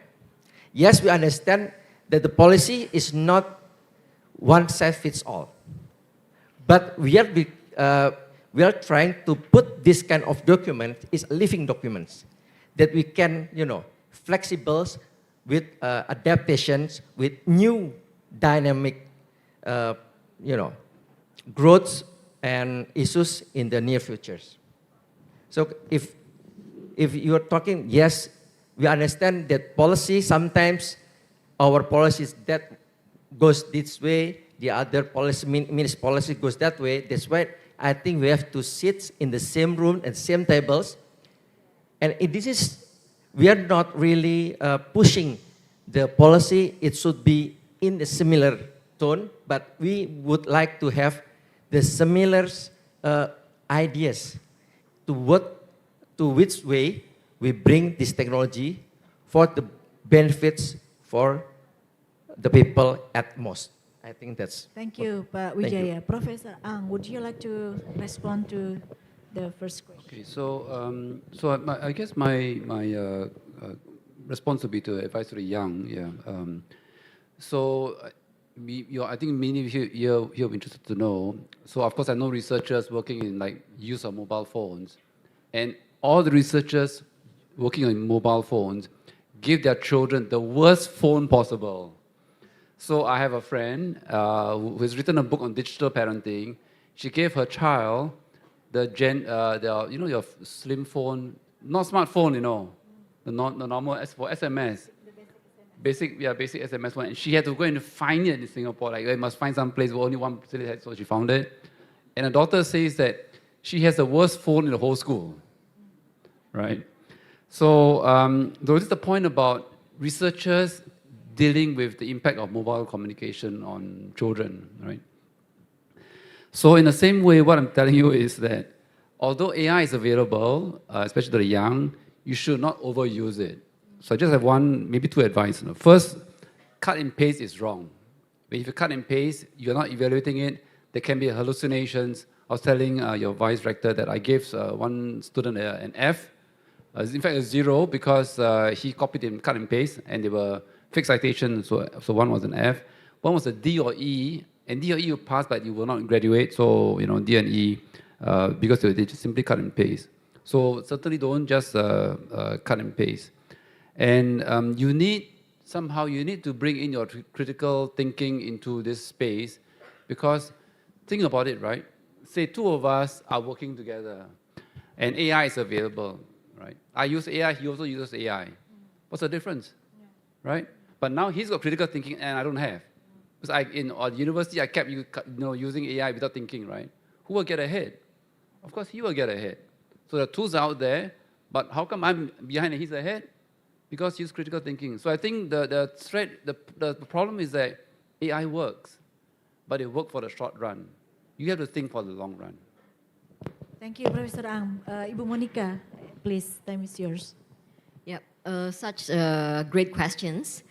So in terms of advice for young generations, in terms of using AI, I'm not sure I'm the best person to advise you on this, but I have a few advices. I think the big headline would be, for me, is don't cheat your future self, right?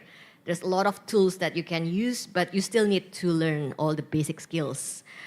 I agree with the previous speakers. Familiarize yourself with technologies, because then you know the risk and also the opportunities. If you try to evade using technologies, then you may not know the risk. Let me give you an example.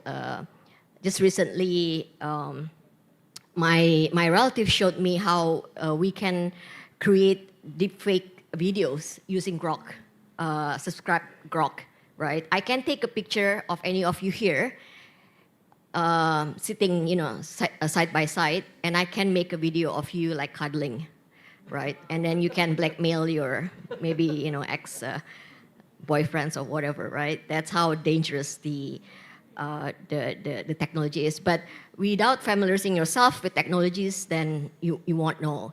So I have all types of Gen AI apps in my phone. Not that I'm using it for my work, but I test all these like AIs, right? Gen AI platforms. I ask, whether or not they can write an article, in my style of writing. I ask them to, create some kind of like images. I just want to test, how far technologies could kind of like advance or can advance like when people want to do, mischievous things, right? And then the second point I would like to make is that, be familiar and educate yourself. Maybe also going back to Professor Ang's point about how to use AI technology and Gen AI technologies, and in terms of your personal life and in terms of your interpersonal relations, there are at least 3 ways how technologies have changed our interpersonal relations, and I think this something that young generations should be aware of. One is that when you communicate through online, right, you have this self-awareness that the world is watching you, right? So you reduce your stakes, and then you reduce your intimacy, right? There's also a study in countries like Japan that young generation now meet less, they date less, they marry less, right? So this is something that I suggest you to counter that, right? You have to meet more and don't only like communicate or chat through online. And then the second thing about like how communication online or using AI, Gen AI could affect our interpersonal relations is the fact that we can go anonymous, right? So there are people who become like abusive, and that kind of like results in increased, online bullying, and this is something that you don't want, you have to be aware of. And the third point is this echo chambering, right? You tend to, this algorithm sort of like fits what you tend to agree because they want you to keep on, to keep engaged, right, with their platforms. So you feel kind of like this self-righteous, you think that you know everything, but actually you are like living in a bubble. So this is also something that you want to be like aware of. My personal advice to you all, the young generation, is that read more books, right? Don't only, scroll, your social media. As already mentioned, limit your use of your social media. You can set it in your phone, and perhaps, so what else? In public transportation, this is what I also do, right? So I get annoyed and I get tired of people having their mobile phones like attached to their faces when I'm in public transportation. So I try not to touch my mobile phone when I'm in public transportation. I try to watch people, just observe them. They're people, just be aware of your environment more. So in public transportation, try not to just, get attached to your mobile phone.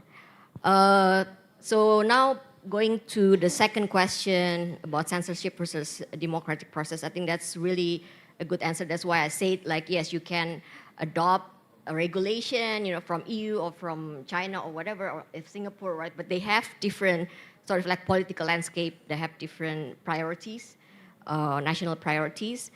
What is interesting is that there's a study by NUS team that basically collect database of all regulation on disinformation, laws and regulation on disinformation since 1995 to 2023. what is fascinating is they see a negative correlation between political freedom and regulations, right? So the earliest adopters of regulations and laws on misinformation, disinformations are countries from Asia and from Africa, right? That have kind of less political freedom or freedom of speech, right? But since 2016, more and more Western countries, which has more freedom of speech, more political freedoms, have been adopting more and more regulation on disinformation and misinformation, especially since COVID time when there increasing rise of misinformation and disinformation, right? But yes, there are a lot of existing rules and regulation to emulate. Again, this has to be adopted to a country's local context, right? In terms of how a country prioritizes censorship. For example, like in China, you cannot build Gen AI that undermine their censorship, right?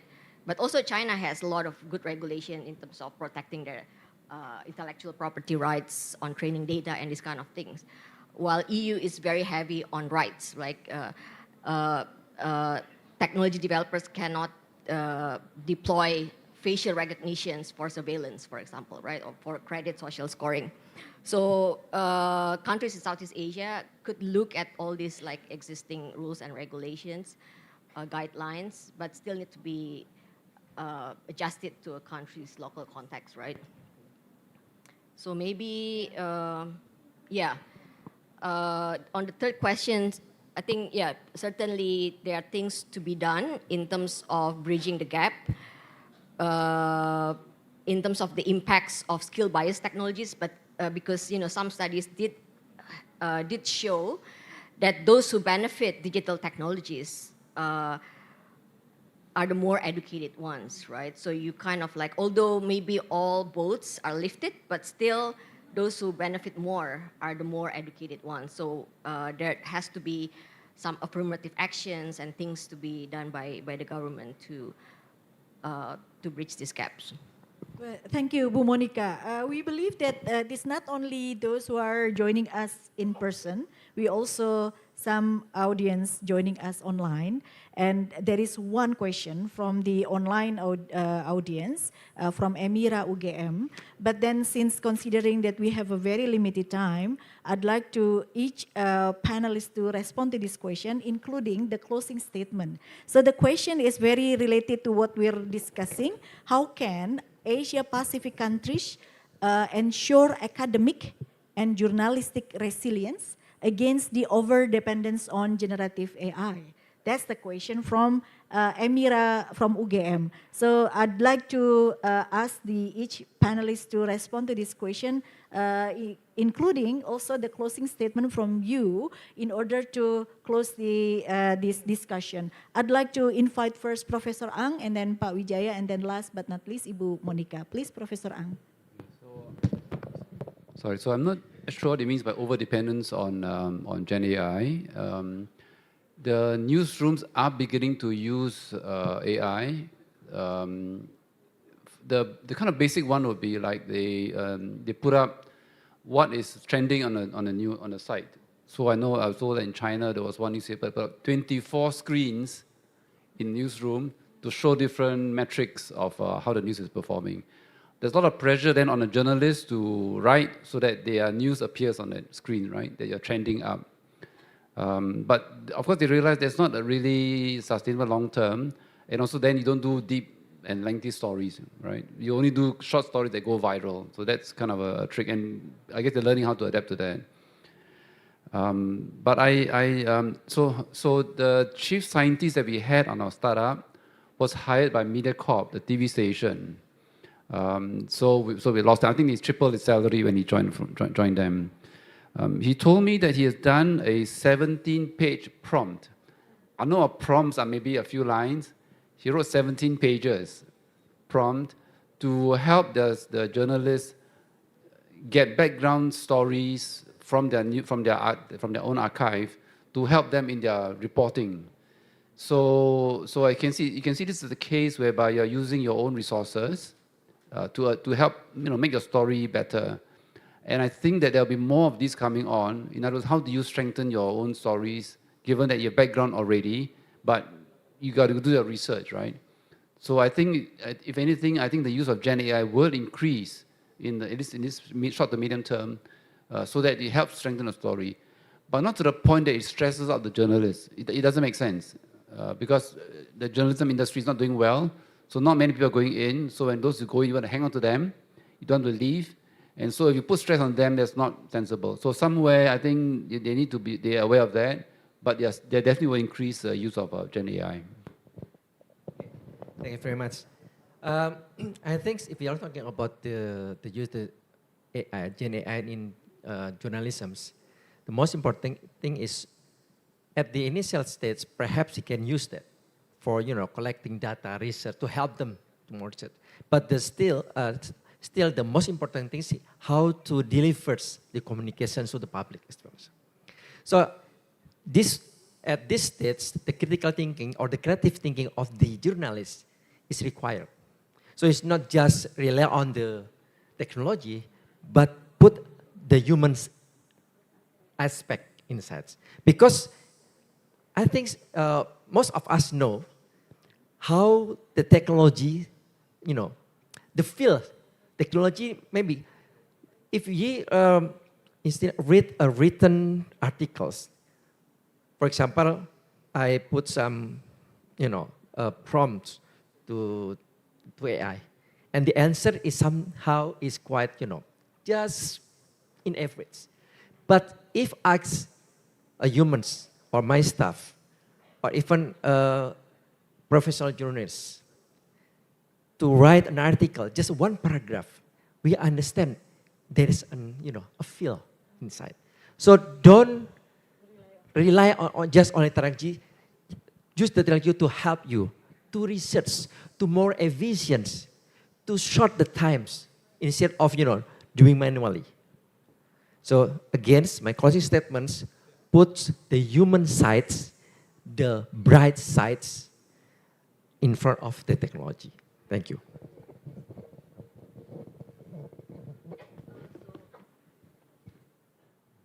So answering to the online question about how can Asia-Pacific countries ensure sort of like the sustainability of the academic and journalism in the era of Gen AI, right? So that's true in the sense that I think the knowledge sector and the journalism sector would be like the two sectors that could be hit hardest by Gen AI, right? I can think of two things in terms of regulations is for countries to strengthen their intellectual property rights, right?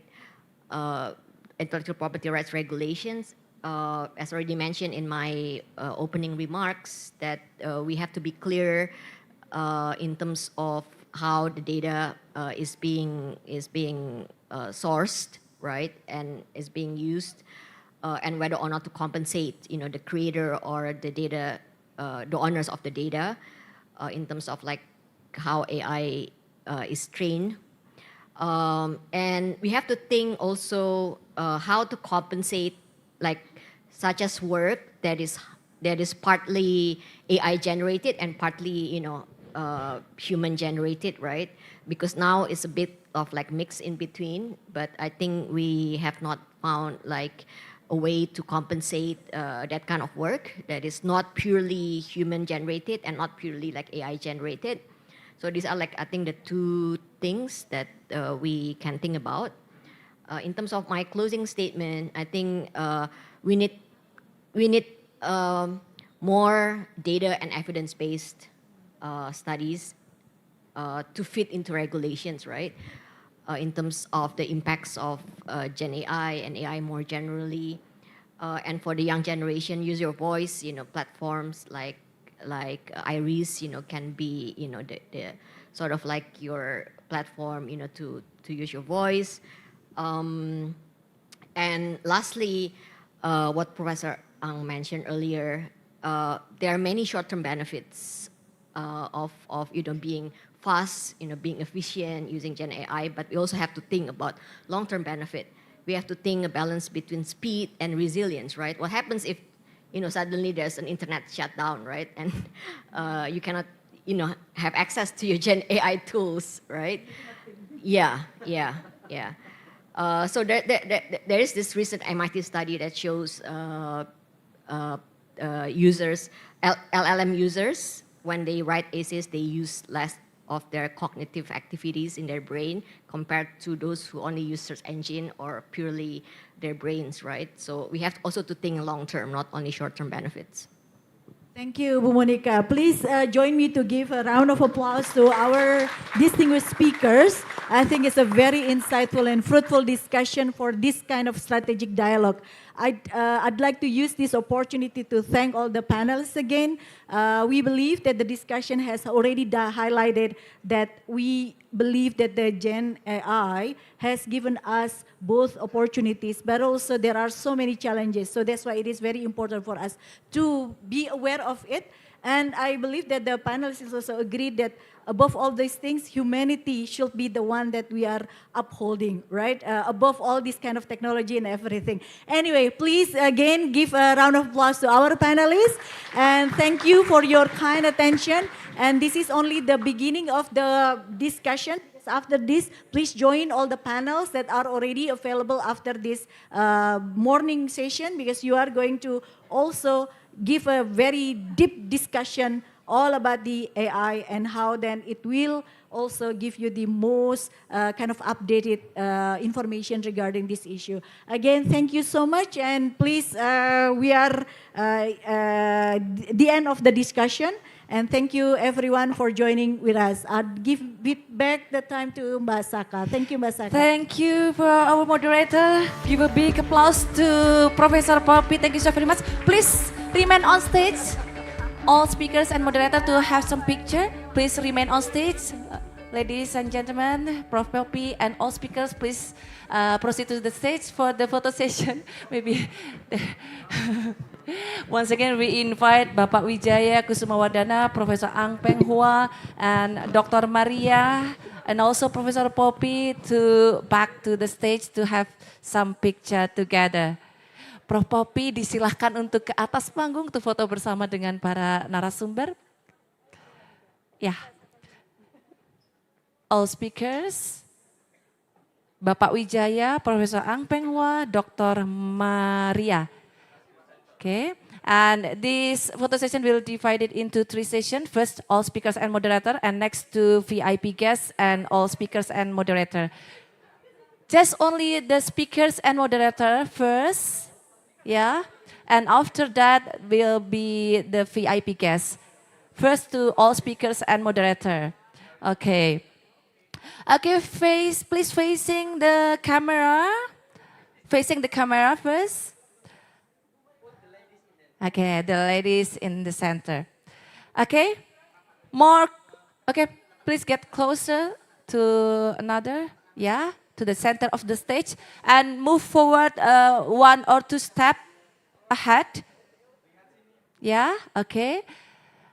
Okay, let's capture this. 3, 2, 1, capture. Give your thumbs up like this. Okay. 3, 2, 1, capture. Next, we invite all VIP guests to join the photo session. Bapak Yose, Bapak Arya Fernandes, Bapak Vidya Andika Jati Perkasa, and Ibu Syaifa Tania.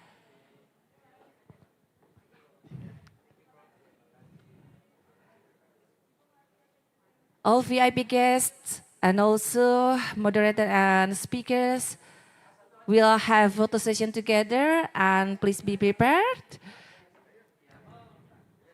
Yeah. Okay. Please facing the camera and give your biggest smile to the camera. In 3, 2, 1, capture. Your thumbs up. Now, like this. Okay. 3, 2, 1, capture. Next, in the last session, will be photo session with all audience. So please, VIP guests, move to the floor. Move to the floor. Yeah. And facing the screen. And we kindly ask all participants to stand. All participants, please stand. And we will have a photo session together. Oh, okay. Stand. Yeah.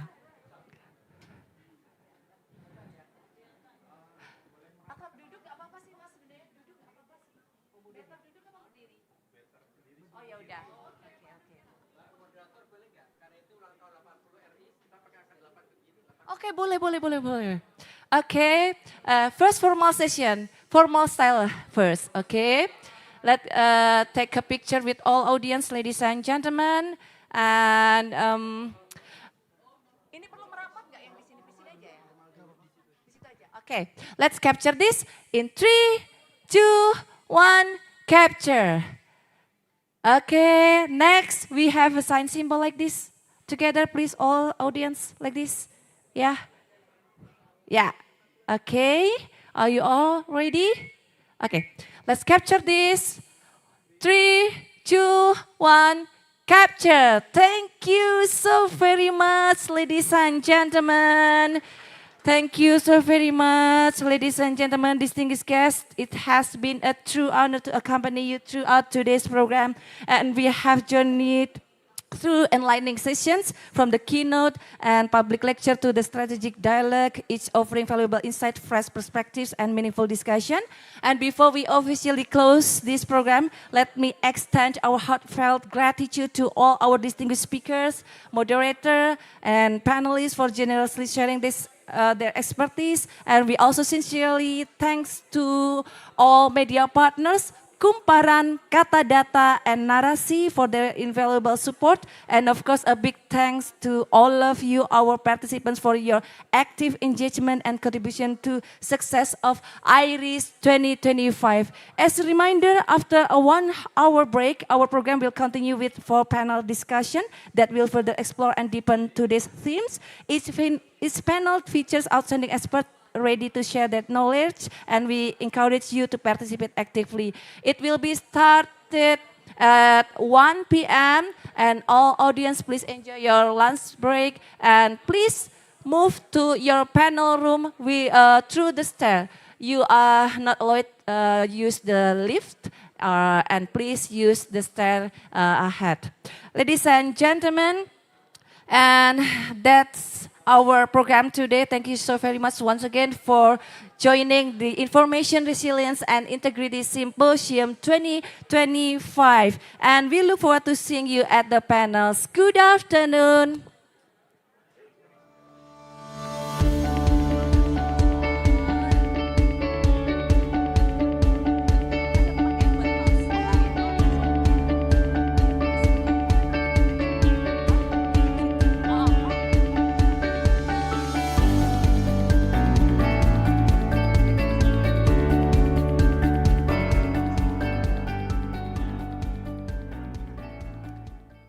Once again, ladies and gentlemen, please be informed to